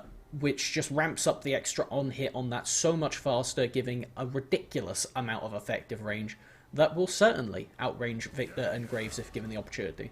With the Twisted Fate already being shown by Demise, the Victor counter pick comes through as the last pick for Munster before we head to the second phase of bans. They opt not into taking an ADC here. Potentially, neither of the teams have their ADC role secured as of yet. Gragas will now get banned away from Demise. Obviously, slightly concerned about where that one could go, either support or top lane. Yeah, I believe we have definitely seen Demise Little Pat specifically pull that out. I can't remember if it was a counter pick into Alistar or not, but they have certainly played that with, I think it was actually with Senna in the bot lane. So good bit of research coming out from Munster right there, getting rid of something that can really negate the almost rock, paper, scissors of the bot lane where you have Rel, she crash downs, Alistar headbutts, and then Gragas is just wide into them. Jace will be the final ban away from Typical in the top lane. One last ban to come through, and then it's going to be down to Munster to show us what they've got. I expect them to keep the top lane as the surprise to come through. There are still a lot of top tier ADCs available for them to pick up. Certainly so, and the fact that this Alistar came through so early, just into Udyr, means that Raisins is very confident on the pick. We haven't been told it's a proxy, so I'm assuming this Rel hover will probably be in that case, which would be... I think it would be weird if they I don't think just the look teams AD. are just playing with you, Melvin Izzle. Probably. A wise man once told me, rule 1 of shoutcasting, we don't talk about hovers. And I have broken that rule 1 many, many, many times. We are going to, at last, see the lock-in. It, of course, will be the ADC. In the end, it is the Xayah picked up to go alongside the Alistar. Expert work buying time there. I could feel like you were about to say the word Sivir until they swapped it at the last moment. We don't talk about hovers. Yeah, there we go. So I can see the synergy there with Alistar. This is something we've seen Xayah start to rise back up in the meta at the moment. She does very nicely into these champions like Udyr, like Twisted Fate, who have got to rely on a single piece of CC, and it can be dodged away from relatively easily. We don't talk about lock-ins until we find out the proxy pick either. You are allowed to talk about lock-ins, but we may get a little voice in our ear telling us that that is proxy. Certainly haven't seen Garen in competitive for a while, but if Typical ends up playing this one, boy, I'm down for it. I'm really praying for something right now. I have not heard any news about that pick, as we do see it paired with a Gnar. So certainly I'm going to put my money on Garen being the proxy pick right now. What it is, we'll never know. Garen We'll support, the new Yeah. big brain coming in from Little Pants. You know, I wouldn't find it unbelievable. I feel like Gnar support would make more sense than Garen support, if one of those two had to be. Well, Garen At least was... it has CCs and stuff. They were paired with the Yuumi a lot, so that was something at least, but... Alright, let's find out if this champ select just remakes, and we'll hopefully get word. Otherwise, this is going to be some goon They're stuff. changing positions, I'm telling you that much. Oh god, no. This is Oh, happening. God, no. This is happening. UKEL, brace yourselves. We've got Garen support. Okay. So, I'm going to give you a little bit of an anecdote right now, but looking into this game, right, yesterday on the Newell, we had a game where it was a team that didn't perceive to be doing so well. You imagine they weren't going to do right, but they managed to take a game off of a much higher up team in the standings, and that was purely based off of team comp ease of execution. Now, if you're going to tell me that the team with Garen's support has easier execution than this relatively standard-looking team for Munster, I would be shocked. However, what we were talking about earlier is we wanted to see a fasting center, and if you're feeding gold into a tanky Garen, that's basically what Garen Yuumi was a while ago. It's almost certainly going to be that way around, I imagine. I guess we find out once we get onto Rift and see what items are picked up and who starts to do the farming. The compositions are interesting, and I can tell you, Melvin Izzle, much to my disdain somewhat, Twitch chat is getting behind your Miracle Run theory. I'm seeing calls of 7-7 and all sorts of crazy stuff. I'm now seeing a Garen on my screen. What have you done? What have you brought to the UKEL? You know, I didn't think I could cast a curse pre-game or pre-draft. I've never seen a draft cast a curse before, so clearly we got some good stuff coming in this game. And if this is a stomp, then this is really just the soul crusher for Munster. And they have the tools to avoid that. It's, you know, it's a wild card. The Garen support is a wild card. It absolutely is. I'm really unsure what to say about that one, but definitely looking forward to some Demercian Justice coming down at level 6. The compositions are completed. Often when I'm casting with people, I ask them to switch nameplates off in their head and say, which comp do you favour the most? I'm not going to ask you to do that because we have such a wacky comp over on the blue side of the Rift. Full knowledge of how these two teams are doing, their recent form, the way they play. Which of these two teams are you backing for this game, Melvin Izzle? Alright, this is a cursed Money where your mouth question. is time. Come on. You got the last one wrong. I'm just saying, you don't want to go 0-2 for the night. I printed this off earlier, and No, if he's you can't shown see it! It is Munster greater than Demise, rigged draft right here, and if you're curious about the other side, also Munster greater than Demise. My printer was out of coloured ink. So, you know, gotta pull it out now, preemptively, and Oh dear God. you know, we're coming into a good one right now. If there was a time for Munster to win a video game, this is it. This is the video game. I'm known, like, you can ask Nymera, who was doing a fantastic cast of our first 2 games of tonight alongside with Grant. You can ask him. I am known for throwing my co-caster under a bus. I was nice to you tonight. You told me about that, and I didn't tell everyone. I didn't want you to get, like, mocked mercilessly with Twitch chat ripping you to shreds. You've shown it now. Gotta believe in the Munster Miracle Run. I was a big fan of the Schalke Miracle Run, so part 2 in the UKEL. I can't wait to see it right now. Dude, we had the Schalke tank. This is more like the Munster Robin Reliant. Come on. Yeah. If I'm being completely honest, by the way, reporting back to actually how I think the comp's going to play out, Garen does quite nicely into most of the enemy champions, unfortunately. In team fights, the Garen can just kind of face tank the Scion ultimate, then proceed to Q them and cancel the Scion Q knockup because they just get so much tenacity. Yeah, it's a knockup from the first part, but with extra CC from the team, it's actually going to be pretty hard to get through this Garen. So reporting back to the actual analysis of the game, I think that the Garen may unfortunately do more than it has any right to. Maybe that is true. That being said, however, if you really like watching an upset and you don't want to watch him on LEC, then this could be your opportunity right here, because with such an unusual comp coming through, with Raisins having come in as support for Munster, and with Demise on the back of a loss last week, the perfect storm may well be brewing. We're going to be getting onto Rift in just a moment or two. I think the predictions might already be in from Twitch. If not, then do cast your vote on over there. This is going to be an exciting game, one way or the other. Last time this came around, there was some very clippable content. I'm expecting the same again. I honestly thought the G2 parallels would end with the scoreline, but just pulling out Garen in the middle of the season for really no other reason than just raw flexing, this is either going to backfire hilariously like it did the first time G2 did it, or this is going to be the most ridiculous game you have seen of the season. Last time around on the Rift, we saw a 5-man invade coming into First Blood. This time, it's going to be your slightly more standard defensive positions coming through from the two teams. And where were you when Garen was locked in support instead of ADC? Like, honestly, as we come through... was I almost crying on my chair in my office? There you go, that's the answer. Oh, this is... A little dog looking up at me, very, very confused, bless her heart. Yeah, that's a little dog right there. They don't seem as confused. That's a lion right there. Dog champ, there we go. Dog champ.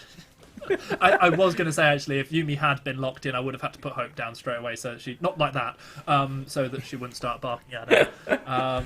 The prediction has now started, I've been told, on Twitch chat, so if you want to get your votes in, spend those channel points. Now is the time to do it. Hopefully we'll get the results of that prediction coming over to us in a moment. Meanwhile, Twisted Fate already taking a whole helping of damage from the early death rays.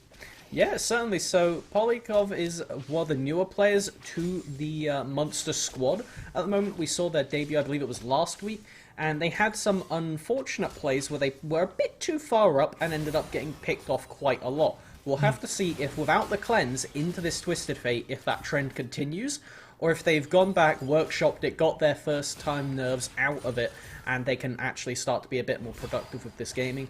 As Senna is off to the races, 4 souls in on the first minion wave. And as you've probably already noticed, it is the sickle on the Senna, so no CS going to be picked up by that champion, apart from the occasional 1 or 2. On the other hand, Garen farming up a frenzy. Yeah, I showed the picture, and I know I did it to myself, but honestly, the more I'm looking at, the more that I could just see this being really hard for Munster to deal with, as it's just an extra beefy frontliner that you don't want to focus. You don't want to hit Garen, because you want to stop the Udyr, and you want to stop the Gnar when they try and engage, because they actually do things. But the Garen will just passively pump out a decent amount of damage if they get to 2 items, which they very reasonably will, as the one getting funneled in this lane out of the 2. And at that point, it becomes super annoying for the Xayah and the Victor, who don't actually have the quick enough CC to stop them just sprinting over the Victor gravity field or out of the way of Xayah's route.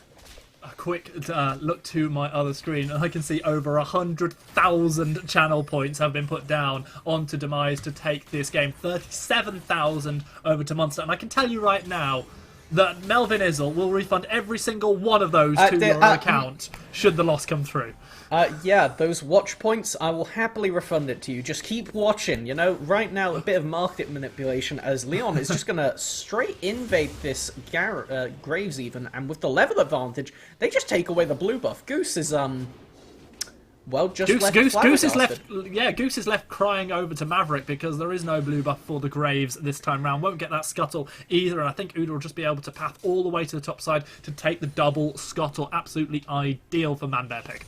I'm gonna be honest, if this ends up getting first dragon over, then I feel like continuing that theme, we will see the danger zone. Flash engage comes through, headbutt pulverized, both going to catch on. Goose, having lost his blue buff, looks to try and get first blood, passes it over to the Xayah. Perfect start for Munster. And that's what we need to see. We can't let this Senna get ahead for the Munster squad, because your team has no answers to it. As this game goes on, we have seen it. The last time I was here on the UKL, I had to deal with some Senna shenanigans. Both games went to something like 45 minutes, and the Senna was rocking 200 stacks, one hitting from across the map. This is stacked up to happen again. So right now, Munster recognizing the sheer ridiculousness this champion will bring later and shutting it down straight away. Negative though, as we see Leon speed running through the map, has already doubled the CS of Goose. And what a massive change to the lineup as well. Much like someone who likes dried fruit, I'm a big fan of raisins, and already that pickup working out in a big way. Yeah, and we'll need to see if they can keep it going now. Does have the Hex Flash on board. We might see them try and path through and potentially do something to this Twisted Fate, but Victor, not with the best gank setup in the world, and I think they actually saw that ward get placed, so I doubt much will happen.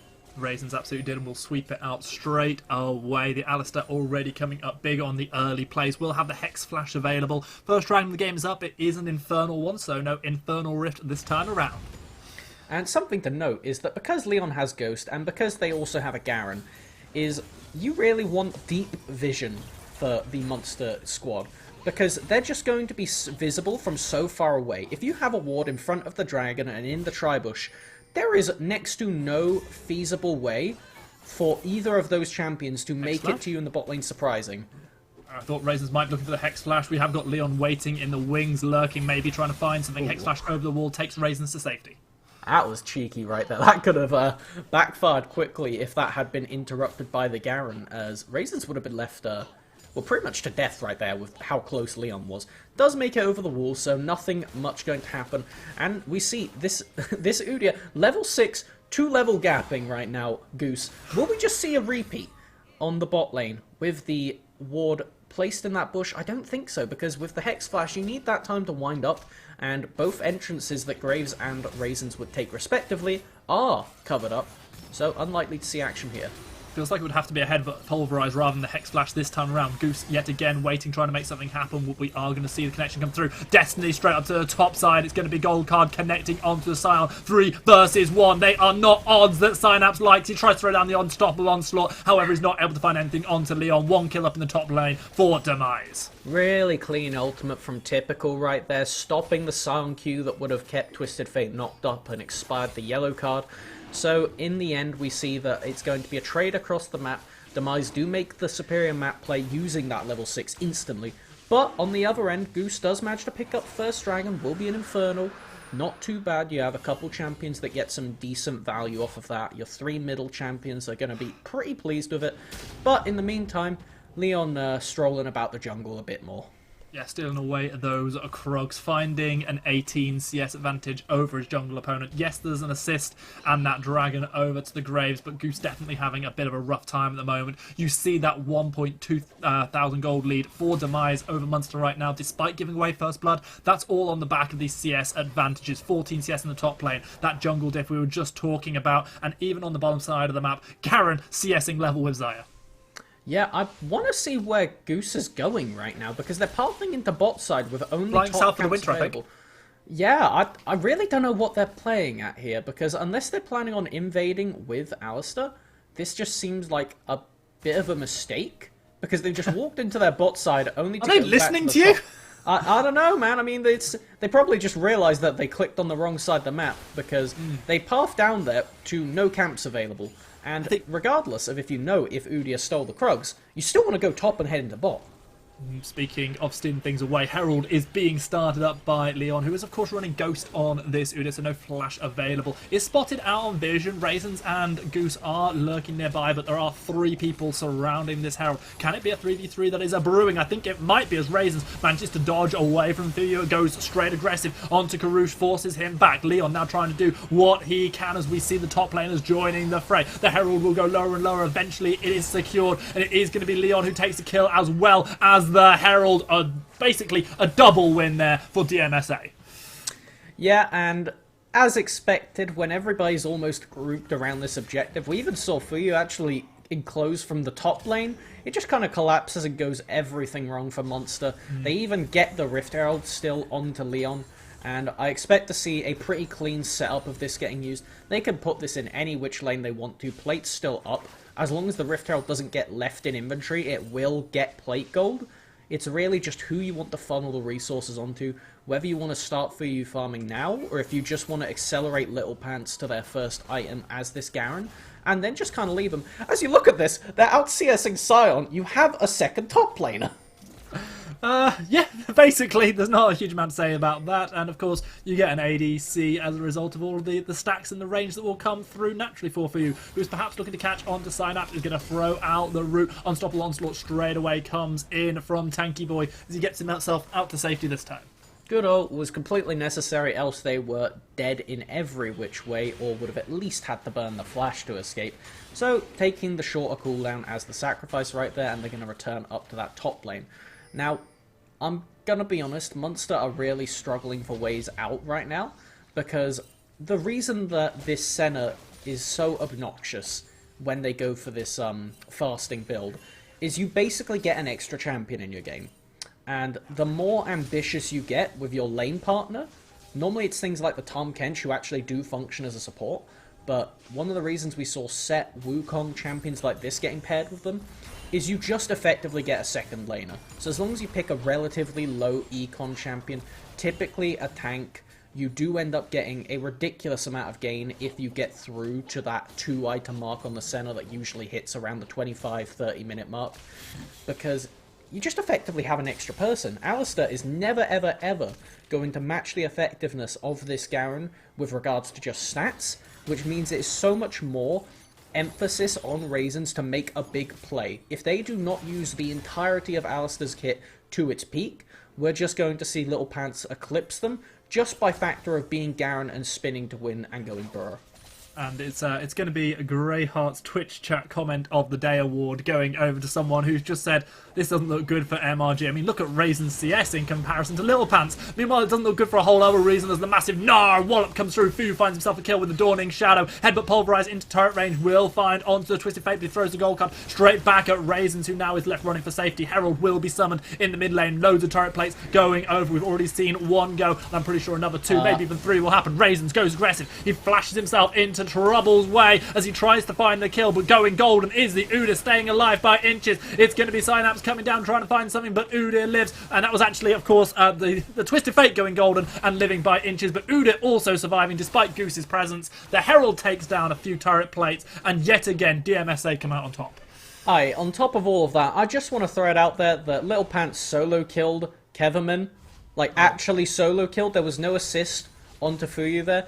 Clearly what happened was they walked into lane like a normal human being would, and then the Garen flash exhausted them, and the Xayah had no reaction, because even if they ult at the end, the Garen still is on top of you and just ults you in return, so they just decided, I'll keep the sums and ult, and hope that next time I don't get gooned as hard.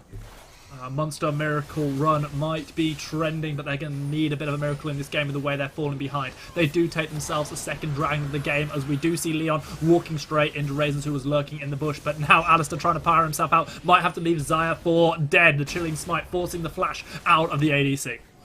Yeah, and you know what? I am regretting holding up that piece of paper by the second. As it was really just... It's the thing is, if you make a prediction after the fact, it doesn't have the same weight to it. And when you see a Garen support locked in, I knew my better judgment was telling me that Demise is still going to be favoured because it's Demise, and it's Monster. But, come on now. You got to at least give them the benefit of the doubt sometime. Because this is truly just a tragic scene. I do want to say that the last time I saw Garen seemingly randomly being picked up by a UK team, it was back in UKLC days, and then the next week it got picked up in LEC play. So I'm just saying, this is innovation coming through from Little Pants and the team here. Yeah, and we've actually seen it, just to maybe get a little bit pseudo-serious with it while you see Garen spinning around on your screen in professional play. Yeah, is what we see from supports more recently is a lot more mechanical expression. With champions like this, Senna has enabled supports to actually really flex their stuff.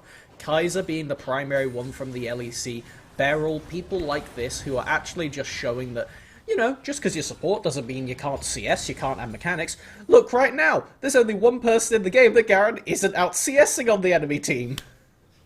Well, yeah, there is that, I guess. Yet again, got ourselves that beautiful sepia screen. We'll take a moment to see if these two teams jump straight back into the action. We're following a game which currently has a 5,000 gold lead at nearly 14 minutes. If I'm perfectly honest, this is pretty much how the script was going coming into this game. There were some slight surprises when, of course, we saw that Garen locked in. But yet again, Demise showing why they are top of the table material. Look at those gold leads. That is going to be a 100 gold lead for the Garen over the Xayah, but then you look at the 500 gold lead also for the Senna over the Alistar, and it's not great. The biggest difference, of course, is going to be on the Twisted Fate, getting all that passive extra gold, still finding that 1300 lead over the Victor. Yeah, I mean, you say biggest, though. If you take a look at Just jungle, saying, it's about the same. Just It saw, is. as I said it. No, Was that's hoping, okay. Hoping I wasn't going to get called out on it by Twitch chat, but no, that's what you're there for. Well, the reason is because, well, Twisted Fate has a passive way he builds up extra income. Udyr's is just by fact of their not being interacted with. They got to get the initial invade onto Goose after their first rotation through the jungle, and we have just seen it relentlessly keep going since, where the Udyr farms insanely fast. It is by far just the quickest in the game, and while Graves is a decent jungler, while they have been considered quite good, up until this patch where everything's still very up in the air, and apparently, in the literal sense, anything can happen on my screen, we know that Graves is still in a spot where they need a lot of money to actually function, though. They're actually going for the Immortal Shield Bow this game to just try and negate the dive, and when you have so many beefy frontliners running at you, you get good value out of lifesteal. The only problem is, Senna. Yet again, credit to Twitch chat for providing me with comedy gold. That is a flame horizon for Keverman over for you.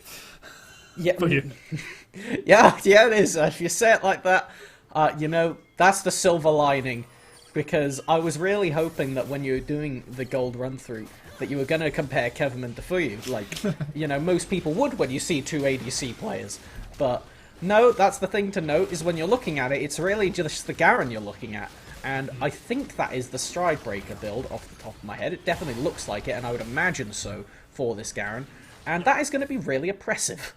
Does mean we're going to have double Stride Breaker for Demise as they look to round out this victory. They've picked themselves up the second Herald of the game. That's such an early Herald at the 15-minute mark. May well be instantly summoned to crash down on this top lane. Still standing, despite the pressure that has, of course, been put onto Synapse, who's had a rough time. Keverman is going to be able to find a turret on the bottom half of the map, courtesy of the Australia lanes coming through from Demise. And potential collapse onto Typical. He's going to hit Mega Gnar. He's going to find the Gnar onto the wall. He flashes over the wall, finding damage with the Dawning Shadow. Typical out to safety. And this is one of the few avenues Monster can get back into the game, is when the map is split up on the other sides. If you look at it objectively, your side laners are likely to be Gnar and Twisted Fate, who aren't innately too good in the lane just with regards to aggression, and they can both be collapsed on pretty nicely, as we see. Speaking of collapse, That's going to be Synapse having to do something pretty magical to get out of this. When we saw one top laner with the Great Escape, Synapse having the Unstoppable Onslaught blocked off at every angle. Herald crashes into the turret. Synapse takes the eye on the back of that one. We aren't going to see the second push come in, but another kill goes through nice and easy to Demise. now, again, I'm going to keep trying to, you know, sell you guys on Monster. I'm not trying to short any stocks here based on that pre-game prediction, but Do you like work for timeshare or something? You know, well, I have a lovely little apartment in the rugby gaming quadrant, but no, if you take a look at this game, they do have two dragons, and it's Ocean Soul, right? So, the amount of burst from the Demise squad is not too high. It's moderately, you know, like, for the early game, it's not going to be too much. Eventually, it'll get to a point where Senna will two-tap you, but up until, like, the 40-minute mark, it's still feasible that if Monster do manage to get this next dragon and pull ahead with the soul, again, I'm not saying that's likely, but if it does happen, then it's going to be really tough for the entire Demise squad to break through Silent and to break through Alistar. You have Victor, you have Xayah, you have Alistar. These champions do great, along with Silent, at setting up in these choke points, and they got to the objective first. So Monster's actually set up to get this objective for themselves. Melvin Izzle, I respect your seemingly boundless optimism. If I'm ever having a bad day, you're going to be the first person I call to try and cheer me up. Raisins looking to try and make a pick. He's going on towards Korosh, who is able to get out to safety, finding the gold card as well. Now Raisins throws down the Unbreakable Will, trying to stay alive, but caught out by the gravity field, and that is going to be Raisins so low. He dashes back in, playing sacrificial cow, but here comes Korosh on the backside. He gets the gold card straight down on Polikov, who is being caught out. Massive ultimate comes through from the center, but Korosh is going to die to Keverman, making the Flame Horizon pay dividends. Synapse trying to find a kill, but not able to escape. Typical surviving with just a fraction of their health bar remaining, and it is going to be DMSA who turn towards the dragon. And using the namesake again, that is a typical Demise style play, where in a situation where they don't really have the right to turn it, where you're playing into champions that want you to run into them, with a comp that wants to run into the enemies, you still manage to come out with a pretty favourable result. You do get the trade kill, you get the dragon, and now this. Of course it's Little Pants who secures the dragon and then sends down the Demacian justice upon the enemy. Already seeing the graves picked up. Goose is once again dead. Top Gun spoilers. Meanwhile, we are going to see double kill coming in for Few, who's making the support center work out the fasting. Doesn't matter when you get yourself a triple kill pre-20 minutes. And this is just disgusting to watch. Can we please get a soul check on that Senna? I need to know how many souls they have. That is 80, I believe. Yeah, 80 they have just eclipsed. That is the 4th range increase for this champion. They haven't eclipsed. They've gone for Kraken Slayer. Oh, thank you. I got a bit confused for a second there. I was looking at thinking, wait, Munster's meant to win this game. I've got the script right now. The miracle run. You never know. It could still happen. In fact... Yeah, I don't want to throw any shade on him, but I'm pretty sure the last time I cast Raisins, he was 10k up in a game, and that one didn't end well for his team. But meanwhile, it is going to be Victor trying to find himself a kill. Hasn't been able to do that so far in this game, opting in, of course, to the Leandries build. Yeah, and you know what, I'm really going all out trying to think of what the next thing to do is, because now that Dragon Soul has been delayed by a further 5 minutes, Munster, really, it's not looking groovy. It's, Senna's really close to that Gwynsu's already. They must be, like, best part of halfway, over halfway. Hopefully not 2/3 of the way, because they will shred that Baron as soon as they get it. And with just the sheer beef for the rest of the team, they can face tank it for as long as they want. And Demise will be able to just stand there, have Garen do the little dance in front of it, and wait for Munster to try and approach. And just turn, because Goose doesn't have flash. They can be denied pit access super easily. It's sorry. No, go ahead. I'm done. Done.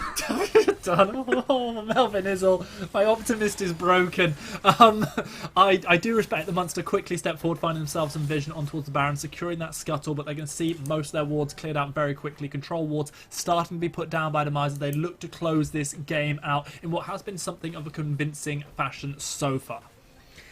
Yeah, certainly convincing. Keverman really the only shining hope, and when your shining hope got solo killed by Garen, yeah. I mean, in terms of hopes, I guess a lot right now is pinned onto Keverman. Has got the Essence Reaver completed. Still no Mythic, however, for the Zyra, and that's gotta hurt. Yeah, I assume that will be well, to be fair, it could be Kraken Slayer or Gale Force, but at the end of the day, I don't know how much it's going to matter if we're being frank with them.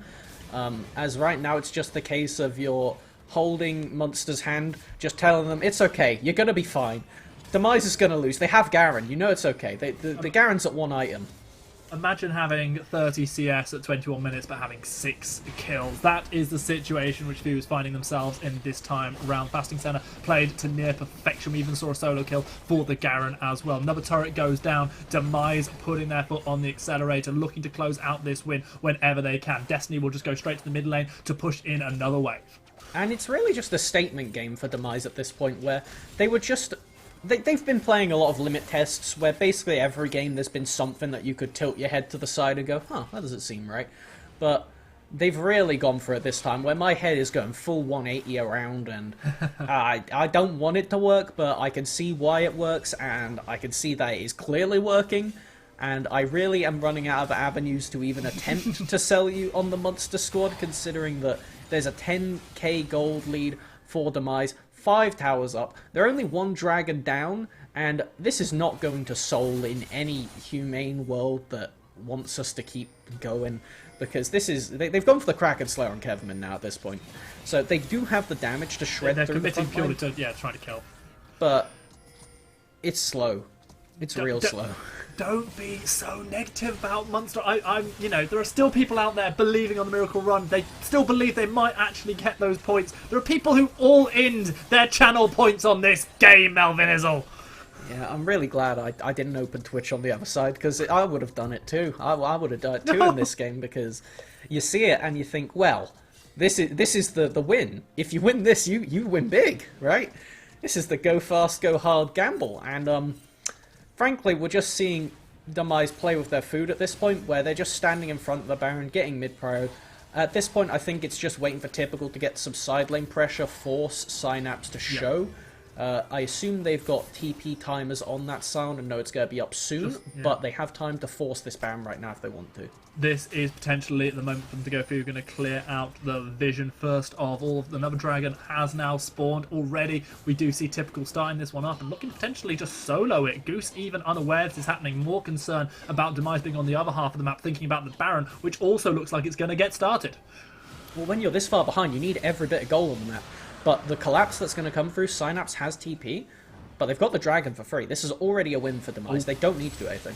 Gold card up top from the Destiny. It's going to be flash away from the Victor as they try to get themselves out to safety, but Leon said no. A flash, a bear slap would have happened if it weren't for the fact that Leon was running Ghost.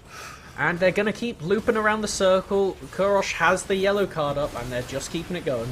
Bear slap still happens regardless of the lack of flash. Razor's going lower and lower, flashing away. Leon is going to die to Synapse as we see the Featherstorm already used. Flash from Kevman trying to pull back with the Feather Recall, but being chased down. Demacian Justice comes from the skies. Who picks up the kill onto Synapse. Little Pants takes down the rival ADC, and just like that, it's a 4-4-0 in favour of DMSA. Leave him alone, Little Pants. He's a human being. It's an ADC player, I know, but just give him something, man. You don't Wait, need to do ADCs him are like human that. beings? Oh, Ooh. Well, looking at this game, I certainly wouldn't feel like one if I was Kevin. You've been just having them dance in your face. I want to retract because I said it was a 4 for none. It wasn't. Leon died. Leon is not here. This dragon is down to 3,000. There is vision on it for MRG. They have Goose available. Goose has smite. This could be a potentially big moment. Typical. Trying to find the zoning potential. Goose looking to see when that Baron goes low enough. Udyr is going to be arriving soon. Leon with the smite will come. Typical. Finding the flash. Finding the Gnar into the wall. Goose trying to dash out to safety, but here comes the Beyblade. Let it rip. Little Pants takes the kill onto Victor, and yet again, all the kills go to DMSA. And the Garen goes wild in the back line, where they just started the Baron, and we talked about how beefy they were. They were no rush. They could just tank it. They could have indefinitely tanked that objective until Leon had got there, but instead they loop around the side. Typical just gets the CC onto them, and we see the 3-man go down for Monster. Kevin farming on the side lane, just trying to push out the wave, but it is all but lights out.